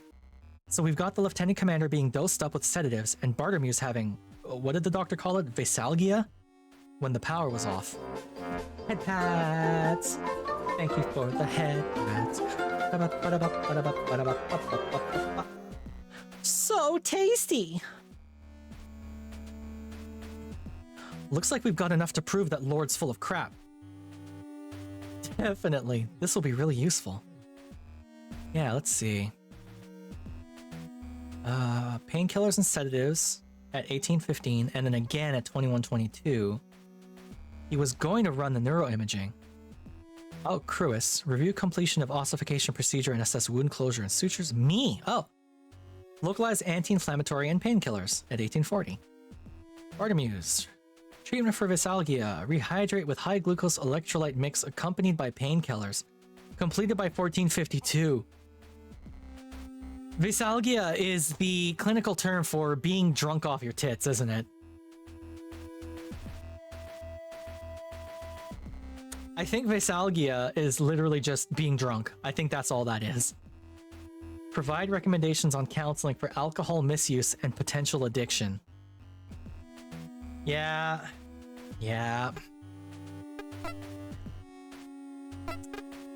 Info. Oh, that's no good. God damn it, Captain. I mean, we knew the Captain wasn't a drunk. I just thought it would be better than that, you know? Alright, so close this. There we go, Lieutenant. I think that's it. It's the medical term for a hangover. Oh. Great. Okay, even better. Datapad shows that Quinn and Bartermuse were both out of action when the blackout happened. Then we've got information on that pad, as well as what we found out from the doctor himself, that shows there's no way she could be the killer. Should be pretty good for convincing everyone, right? Yeah. What's up? Figured you'd be excited about the solid alibis we've got for the captain and the commander. I was just thinking, we can show that it wasn't the captain and it wasn't Commander Quinn, but we still got no idea who it was, right? Someone on this ship is responsible for the doctor's murder, and if we don't find out, they'll still be out there. Even if we get Captain Bartermuse back on the bridge, we're all targets, right? We need to figure out who it was. That's a good point, Lieutenant. But how are you going to do it? Well, the datapad got me thinking. The doctor had his logs, right? Not that different from the whole ship. Almost everything is logged. So if we look at the records, we should be able to figure out who it actually was by tracking the crew's movements. But with Lord on the bridge, she'd have the ensigns on us before we got anywhere near the reports. Favorable life decisions, ULD. ULD with your CBT, right? Wouldn't surprise me if she's got a panic button all set up or something. Hey, no problem there. What? We don't need to go through the bridge. Everything on the ship goes through the central computer. We can get over to engineering and take a look at the records there. Easy. Won't the ensigns notice? Don't worry about it. I've got them kept busy in one of the engine rooms. I'll take a look to make sure the coast's clear, too. Thanks, Chief. No problem. Let's get moving. Following the Chief's lead, you enter the elevator and the doors close behind you as soon as you enter. After a short journey in silence, they slide open again, revealing the central hub. Just follow me, Corum. If I see anyone around, I'll make sure to give you a heads up. You only manage a nod in response before the Chief confidently strides out of the elevator and toward the aft thoroughfare, leaving you to follow her out. Although she makes her way towards the corridor with utmost confidence, you're more furtive, constantly looking over your shoulder and down the other corridors you pass. As you head towards the engineering department, you notice the terminal attached to the entrance into the armory and how it's identical to the one that you'd managed to hack in the sickbay. Chief, wait. What's going on, Lieutenant? Well... God, though. We need a weapon. The plan's to convince the rest of the crew and get them behind us before we approach Vanessa and the ensigns. But what if the ensigns don't listen to reason? Vanessa's gone this far to take control. How much further do you think she's willing to go to keep it?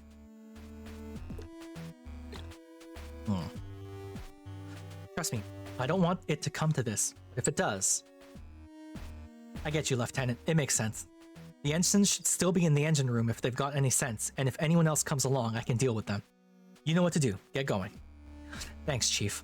With the Chief's assurance that you won't be bothered by the ensigns, you get to work removing the top of the terminal's casing, exposing the mechanism within. Alright, so... second verse, same as the first. Let's work backwards this time, just for fun. It's definitely not that. This, and that. There we go. Fast as lightning. As you rotate the final node, the electricity is redirected and the door slides open. You quickly slip inside the room, followed by the Chief. We can't take a weapon though because the captain... That'll trigger the captain. You know? Putting on one of these would limit my visibility and my mobility, and I'd be a real disadvantage for... Okay. These won't do any good if I get into an actual firefight, sure. As you review the weapon inside the locker, you decide on a submachine gun like the one currently in Hansen's possession. It wasn't much, but it was the most powerful weapon in the armory, and it would put you on a level playing field at the very least. You go to open the locker, but quickly stop. Something wrong, Lieutenant? The lockers are set up to alert the bridge whenever they're opened. If I were to just take a weapon, Vanessa would be onto us for sure. There's no way for me to get it out without giving us away. Makes sense. Can't mess around with the components on these systems either. They're much newer than what's in the terminals. Hang on, Corum. You watch as the Chief steps back, looking up towards the top of the lockers. Pacing from one end of the room to the other, she stops occasionally to look at a conduit or bundle of cables. Eventually, she heads to the left side of the series of lockers and places her hands on the top, effortlessly heaving herself up in one motion. Strong lady! Strong lady! Ugh, we love it. We love it in this house. This is a house for strong, strong ladies. Also, I forgot. Come on, there you go. I should shout Clem out because Clem is going to be debuting soon. Clem, where'd you get to? There you are. Everyone should keep an eye on Clem because Clem is going to be debuting soon. Yeah. Kill yourselves. I'm glad there's a clip to pull up, actually. That's fun.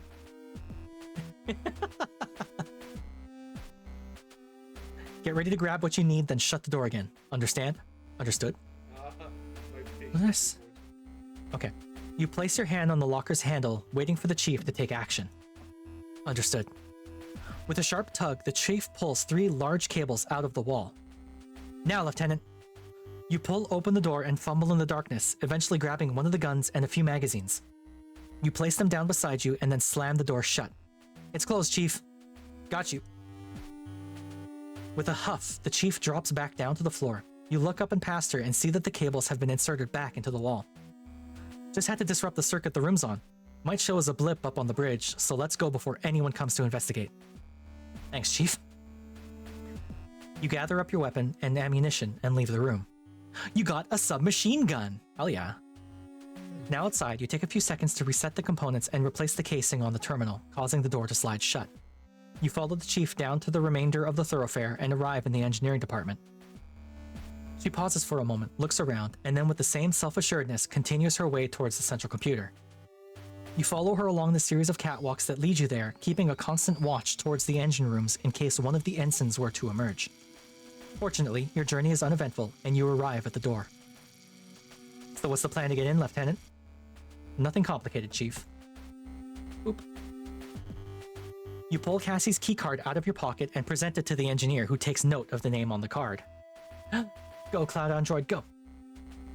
Not bad. Where'd you get that? During the blackout, Lord never took it off me, and... You slide the card through the reader on the terminal, and the door hisses open. It looks like since they've got the Lieutenant Commander locked up, they never thought to deactivate her access. Rookie error for Lord, but it works for us. Get inside, Lieutenant. Yeah. As June would say. You follow the chief's instruction and duck inside the small room with her behind you. As soon as you enter the room that houses the central computer, you know that you're going to have problems. The room was small, barely larger than a small cupboard, and there was just about room for one person to operate the computer, let alone... Hey, Lieutenant, move over, would you? I've got a... We all love June. June's awesome. Hey, if you don't know who June is somehow, I think like all of the Ghostfish members share all of the same audience, but if you don't know who June is, go give her a follow. She started not too long ago, and she's blowing up already. So, it wasn't the I'm a bottom clip today. She's not even here to witness it. Yeah, go follow June. I'm ignoring you. I'm censoring you. I'm censoring you in chat. I can't see you. As the chief muscles her way into the room, you're immediately pushed up against the keyboard and monitor. As she continues to force her considerable heft inside, it's all you can do to squirm your way towards one of the corners to avoid being crushed. Posture check? Okay. I'm doing it. Think they'd make these bigger, wouldn't you, Corum? Ugh, and a stretch. The stretch is basically a posture check, right?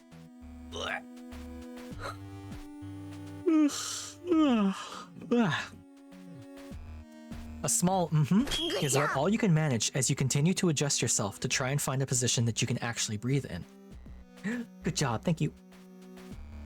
Right, so how do you figure we're going to find out who got to the doctor, Lieutenant? Well, why does my voice sound different? There. Bap. Did I do something to my headphones? There. You take a breath as the chief shifts around.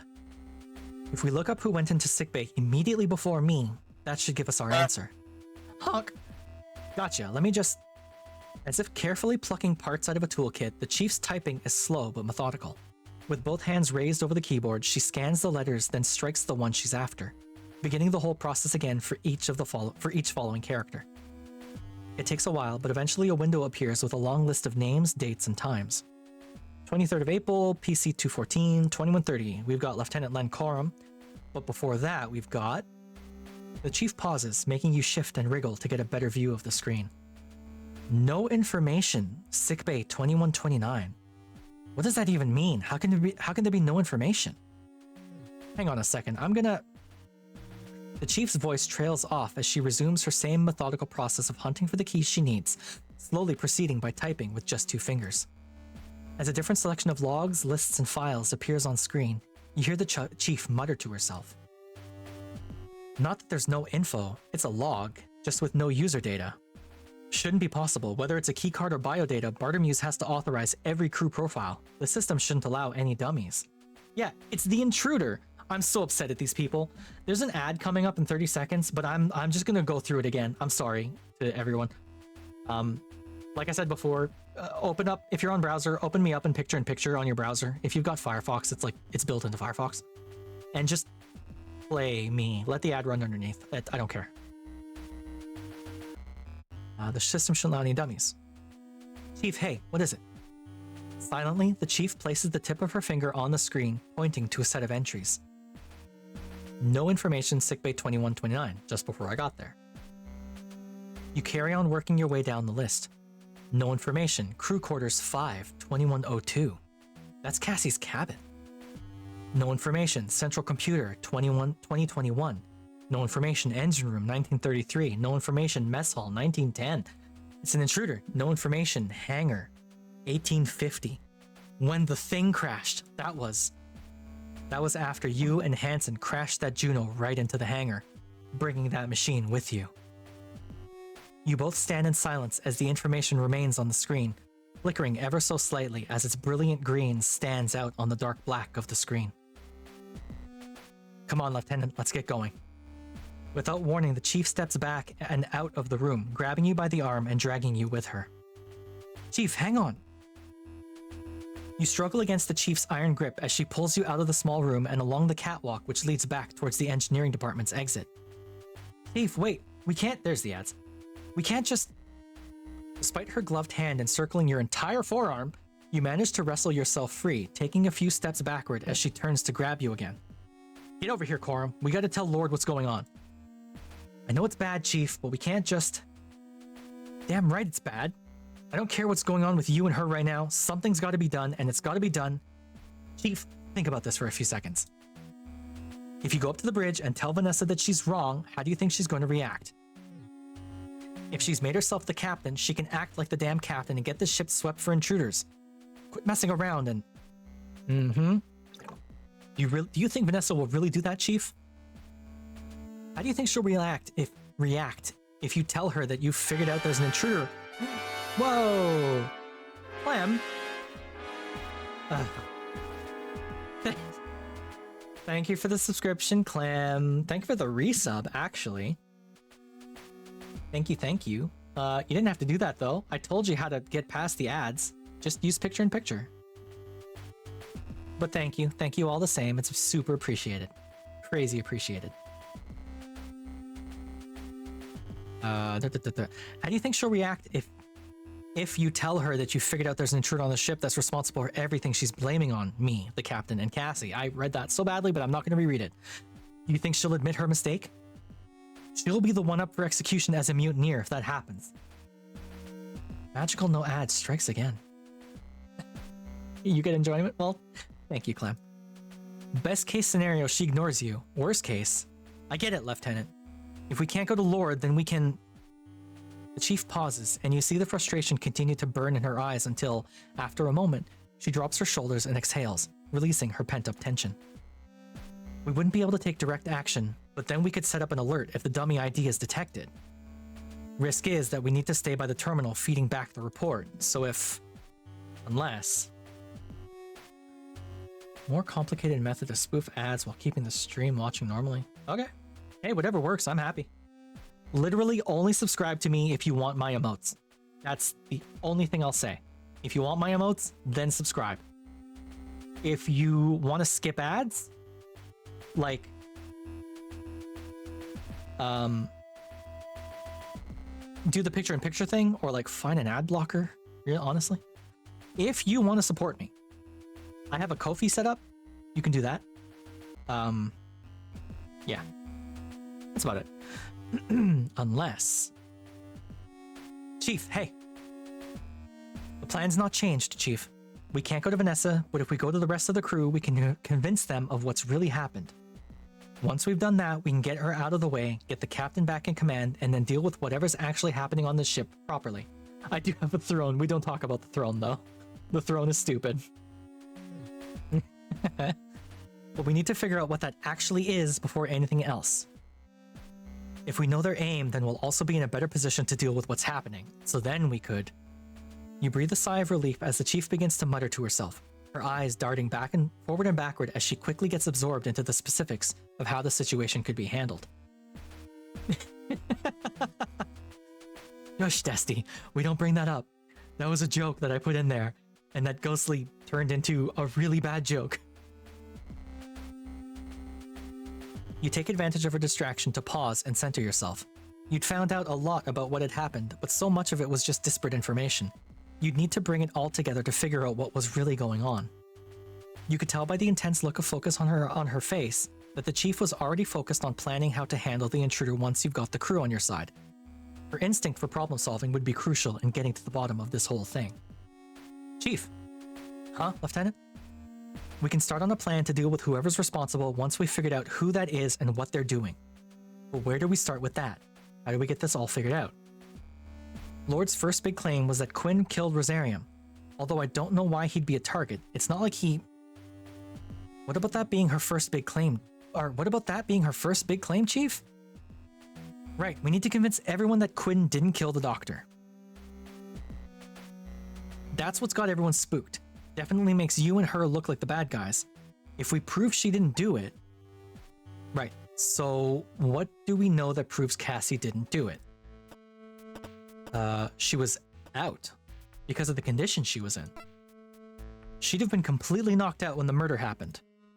I arrived minutes after when his tablet shows she was sedated. The dosage, the timing, it's all there. She couldn't possibly have killed him. She was unconscious at the time it happened. That'd make sense. The sedatives they use for onboard care are pretty fast acting. If Rosarium gave them to Quinn, she'd be out like a light. We've got his logs, a timestamp too. Hell, Rumney and I had to carry her to her quarters. Girl was dead to the world. Not bad, Lieutenant. I think you're onto something. Thanks, Chief. Makes sense to me. If Quinn's knocked out, there's no way she can kill anyone. Exactly. Now that we've got that figured out, we can... But... Your stomach drops. You'd thought for a moment that you'd dealt with Vanessa's accusations towards Cassie, but the hesitant look on the Chief's face says otherwise.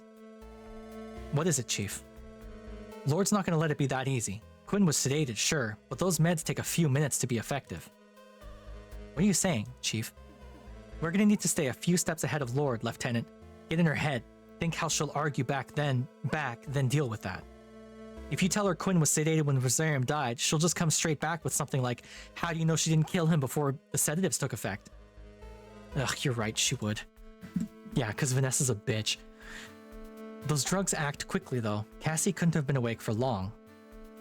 Does it matter? If Lord sees an opening, she'll go for it. So we need to prove she didn't kill him before she fell unconscious, right? Well, she couldn't have because... The cause of death caused the time to stop. There's no way she could have killed him.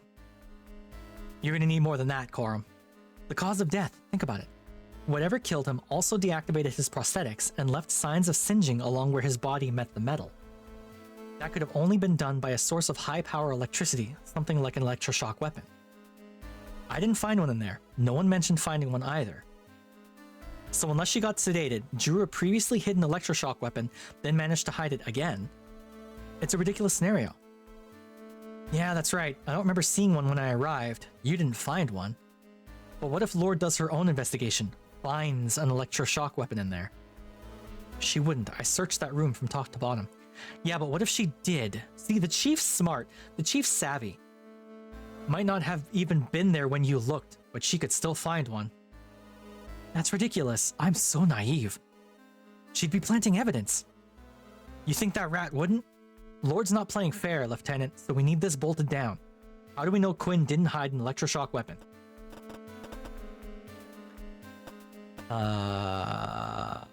She can't access the armory? Right? I actually can't remember. Captain would have known. No, not for. The doctor would have seen it first. I don't know that that matters. She can't access the armory. That's simple. She couldn't have had an electroshock weapon in the first place. You sound pretty confident there, Corum. You sure? Absolutely. She couldn't have one because she can't get into the armory. Only members of security have access to the armory, and it's the captain that grants authority to crew members to access it. If the captain never granted her access, she wouldn't be able to get in to get one. That's a big if. Well, I can prove it easy enough. Running this through the terminal outside the armory will show that she couldn't get in. It's the same reason I didn't ask for your card just now. It wouldn't have worked. So if she never had access, she couldn't have got her hands on one, right? Yeah, that makes sense. Even without the card, the weapons that have been taken will show up on the ship's logs. If you're right, the only electroshock weapon only shock weapon down is taken should be yours. That's gotta be enough to prove Cassie didn't do it, right? Seems pretty airtight to me, Corum.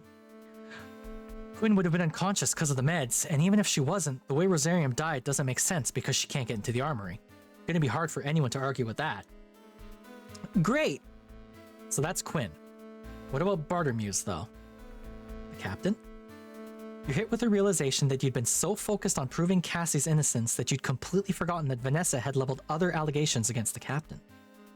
That's right. Lord accused her of being unavailable on purpose during the blackout, didn't she? Quinn, too. Ugh, yeah, you're right. I bet even if we convince everyone that Cassie's innocent of killing the doctor, then Lord will just focus on the sabotage.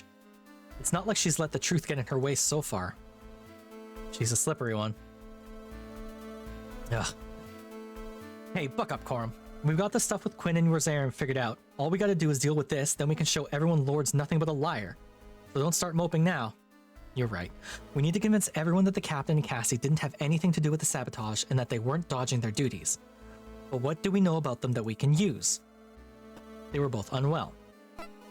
So Vanessa's argument is that they're both traitors through inactivity, right? That it was a choice? Basically it, yeah. But using the doctor's datapad, we can see that both of them were unwell at the time the blackout happened. There was no choice about it. The doctor made note of what happened to the captain, as well as all the scans and treatments he gave Cassie. He wouldn't have done that unless he'd found cause to. That proves there was a genuine medical need. The doctor may have had his quirks, but I don't think the crew will believe he was incompetent or a liar. Yeah, Rosarium wouldn't have done all those scans on Quinn unless he found something wrong. The captain, too. He noted a condition and a treatment plan. I think you've got it, Lieutenant. That's it then. That's the captain and Cassie, both in the clear. It took a while, but we got there. Hell, this had convinced me. But... something bothering you? Even though we've got that figured out, it leaves us with needing to find out who is actually responsible. If we can't show who the real culprit was, then Vanessa will just worm her way out of it. Say that the captain and Cassie are still the most likely culprits. That's a good point. So then, you got any ideas who it was?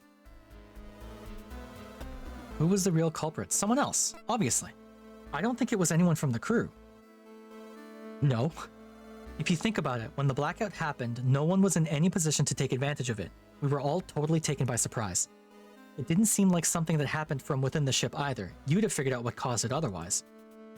Yep, I reviewed the diagnostics, and although there were some fluctuations in the main grid, that was... Plus, the same thing happened to the O'Brien. Cut her off. You gotta cut her off or else she's just gonna keep going. It wasn't just the power going off that affected the O'Brien either. Their doctor was also killed. What? Yeah, the doctor on board the O'Brien. I found her dead. Not like how Dr. Rosarium died. It looked more like she was killed with physical force. But the sickbay was all smashed up. That was the same. Then we know that no one except myself had the means to kill the doctor in the way we can see he died. But even then, the entry logs for the sickbay show that the bioscanner didn't pick up anyone from the crew going in. Just this no information. And we know when they first showed up. So you're saying that whoever was on board that thing when it arrived has done all this. It's the only way it makes sense. Maybe they tried to take out both the O'Brien and us, but we were able to get the ship back online. Now they're trying a different approach. I thought with that much compound covering it, there'd be no way any pilot could get out. The machine didn't have any hatches, no surface details to indicate an access point, nothing on the exposed parts. You might be right, Lieutenant. No one on board has got all the skills needed to pull this off, even if they wanted to. Why'd they do it though? That laser or whatever the machine has could have torn the Gundog to pieces. If it's an enemy pilot, why would they do all this? What are they getting out of this? This I don't know.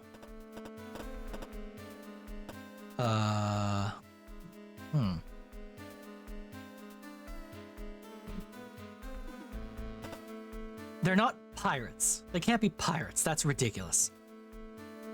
A spy? Maybe? But they're after Cassie? The only thing I can think with Cassie is that she's getting those wicked migraines.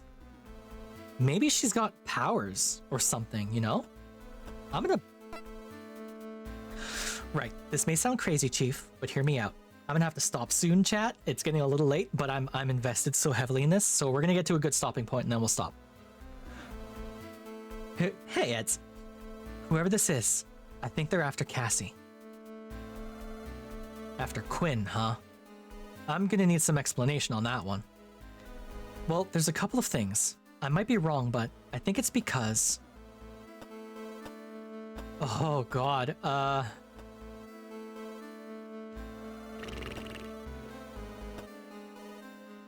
she has a connection to them? So, honestly, I just have a feeling. There was something about this whole situation that was bothering you. You'd noticed so many seemingly disparate happenings that were only just coming together as related events in your mind. Each one had seemed inconsequential, but in the light of what you discovered, they'd been pulled to the front of your mind. It was as though you could feel a thread that you couldn't see, that you couldn't explain. The Chief looms over you as a slowly dawning sense of realization that you can't quite get to grips with casts a shadow over your mind. Her fiery and focused gaze makes you feel the need to say something, and you blurt out the only way you can think to express what you're thinking. I just have a feeling. You serious right now, Corum?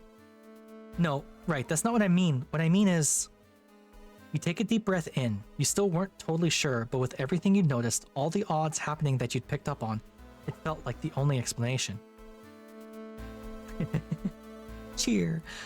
I have a cheer emote, by the way. Do I have that one in here? I may not have activated that one. No, I don't. I don't have enough slots. I need more subs.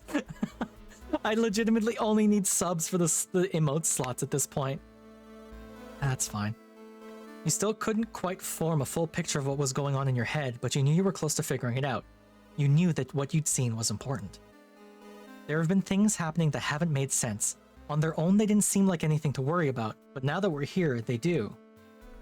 When I reactivated the Gundog's computer, I could hear the same signal that came over the bridge's comms just before the whole ship shut down and Cassie collapsed. The whole thing went haywire. Everyone's crew reports were flashing up on the screen, but the only one that stayed was hers. Then the whole thing shut down. At the time, I thought the computer had been damaged by the sudden loss of power, but now I have to wonder, what if the signal was coming from that machine when it was on the O'Brien? Why would it focus on Cassie's file? Then, after I'd got back from the O'Brien while I was on patrol, I stopped by Cassie's quarters and someone had loaded up her terminal. Back then I figured she'd left it on, but the log showed whoever no information is, they'd gone into her quarters. That's right. Show your... I mean, okay. I'll stand up. Is this okay?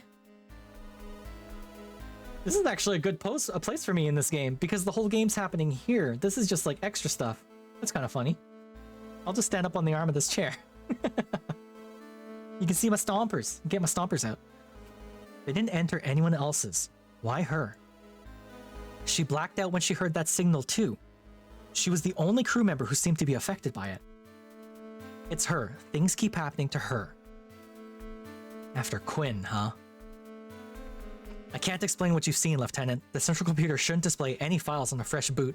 Any previous session would have been lost when the power went out. With the leggies? Yeah, I got my stompers. Some of what you're saying, yeah, it does kind of look that way. Quinn's just a lieutenant commander, though. What makes you think someone would be after her?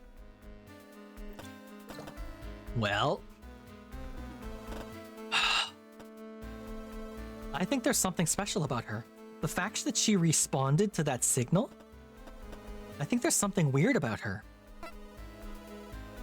There's just... You know what you're trying to get at. The point that can prove your theory. The piece of understanding that will let you see it all clearly. You can feel the concepts in your head beginning to crystallize into something substantial, but you're still moments away from being able to comprehend everything that was going on. There's just something special about her. I know there is. Something special that... The edges of the chief's mouth twitch, beginning to draw back into a disapproving sneer. You know you need to do better to explain what you mean if you want her to believe you. I know she's special because of how they left her alive. How they left her alive? That's right, in the sickbay. They didn't harm her. When I got there, the doctor was already dead. I didn't see anyone head down into sickbay before I did, so they must have gone down there at least a few minutes ahead of me. They would have had plenty of time to kill her as well. But they didn't. They left her alive. You survived your encounter too, Lieutenant. Don't you think that maybe killing the doctor was an accident? But that's only because Hansen raised the alarm after he noticed them attack me. I was lucky that blow didn't kill me. It easily could have, easily could have, and if Hansen hadn't pulled the alarm, they'd have been able to finish me off just like the doctor. So they kill the doctor, they attack me. Why was Cassie left unharmed? They wouldn't have left her alone unless they wanted her for something, right? The chief goes quiet as a pensive look crosses her face. Her eyes look downward before they start darting back and forth, a telltale sign that she's deep in thought. This time though, there's none of her usual mumbling. Instead, she's completely silent, although you notice her lip twitch ever so slightly. You trusted the chief. That's why you'd gone to her to help you through this. If you couldn't convince her about what you were thinking, or at least give her enough reason to have faith in you, there was no way you'd be able to get the rest of the crew on your side. She seemed to think you were right about the doctor's death and the sabotage, but could you convince her that Cassie was at the heart of this? There could be a lot of reasons they didn't kill her, Coram, that she was unconscious so wasn't a witness. You really think this is what it all comes down to?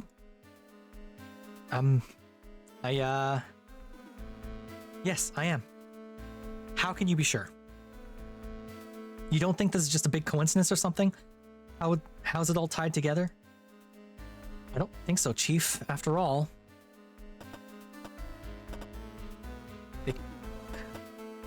Oh, God. All of these questions. It's too many coincidences. Saying it's all just one big coincidence, I don't think that's it. Everything that's happened to this ship, everything that's happened to Cassie, they're all connected. You can see the links. Slow down, Lieutenant. I get why you're saying that, but you can't just go with your gut on this because some random events line up. When I've got a problem, I can't just assume the solution. I've got to diagnose the issue. Figure out what's really going on so I know the right way to solve it rather than just patch a problem. I can tell I'm getting tired because my reading is getting worse and worse. So we're gonna wrap this up in the next 7 minutes, whether or not I'm at a good stopping point. You're telling me it all comes down to Quinn? You're gonna have to give me something more than instinct and feelings. But what about the fact that the Gundog is still in one piece? That craft, whatever it is, it ripped through the O'Brien like it was nothing, and then made it all the way to the Gundog. Why didn't it just destroy the ship then and there? Hansen and I saw how powerful its beam weapon is. It sliced through the O'Brien's armor with ease. If we'd been caught by the beam in our Juno, then we'd have been vaporized in a second. Why didn't it destroy the ship when it had every chance to? Why did it go dead at the exact moment it did, when we'd fly it right into our hangar? Why is the ship still online when that thing could knock it offline with a single signal? Why did all of this happen, and why does everything keep coming back to Cassie? I'm right. The chief stands silently in front of you, imposing and quiet. There was a passion and a fury in her amber eyes, something in her look that made you feel like you were being disassembled, like a machine being examined for faults. Had you gone too far in pushing your point? Was this the wrong direction to take? Had you missed something?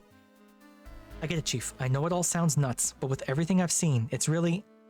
You're onto something, Lieutenant. Chief, you think so? Gotta say, what you're putting forward, it tracks with everything that's happened, the timeline, what we've seen. With that all in mind, seems like Quinn's definitely got herself caught up in something. Of course, if that's what's going on, then they're not gonna stop now that they're so close. Probably gonna try something else. No time for messing around anymore, Coram. We need to get the crew together. Screw Lord's games. Thanks, Chief. I'm glad that you heard me out. I know it's a big risk, but hey, don't worry about it, Lieutenant. You've done good. Now, can we... Is that... Oh, shit. Without thinking, you sprint away from the chief and towards the entrance into the aft thoroughfare. Okay, this is legitimately a good stopping point. Whoops.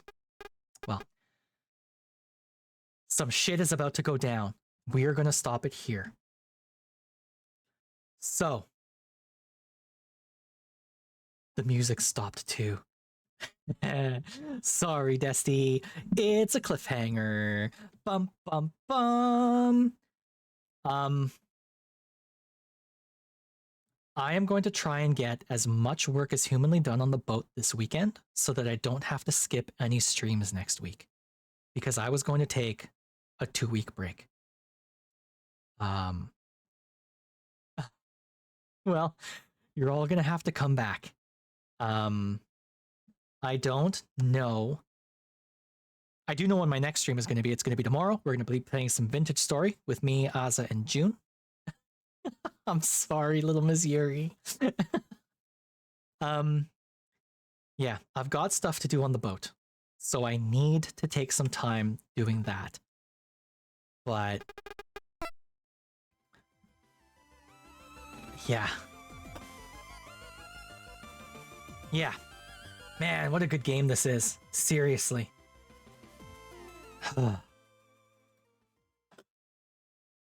So... I can just call you Yuri? Okay, I'll do that then. I've called you Yuri a couple times. But, yeah. What a good game this is. Okay, so we're wrapping this up. We're going to wrap this up quick. Thank you all so much for hanging out with me. Thank you to those of you who raided for the raids. Thank you to you raiders who stuck around to got to enjoy this cute game. I will see you all tomorrow for Vintage Story with Aza and June. It's winter's coming. I've managed to build greenhouses around most of our food things. What? Why would I forget about you, Desty? I wouldn't forget about you. Yes, the email. I have it open on my phone. Don't worry.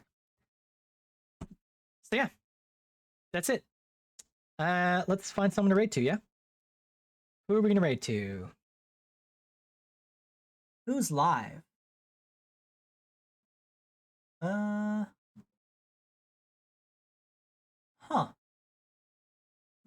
None of my usual people are live. That's interesting. I wonder if anyone is playing Gundog. Nope, I am literally the only person streaming this game. All right, let's go to the homepage and find someone with not a lot of people watching, I guess. I'm the only person streaming this game. Hold on, I'm looking for someone. Hold on. Who's got not a lot of viewers? What are you up to?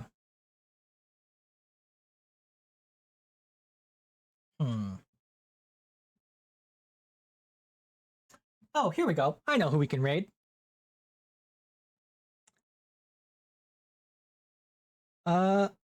This person I DM'd on Twitter, Jesus, on Blue Sky the other day. So we're gonna raid out to Aurora.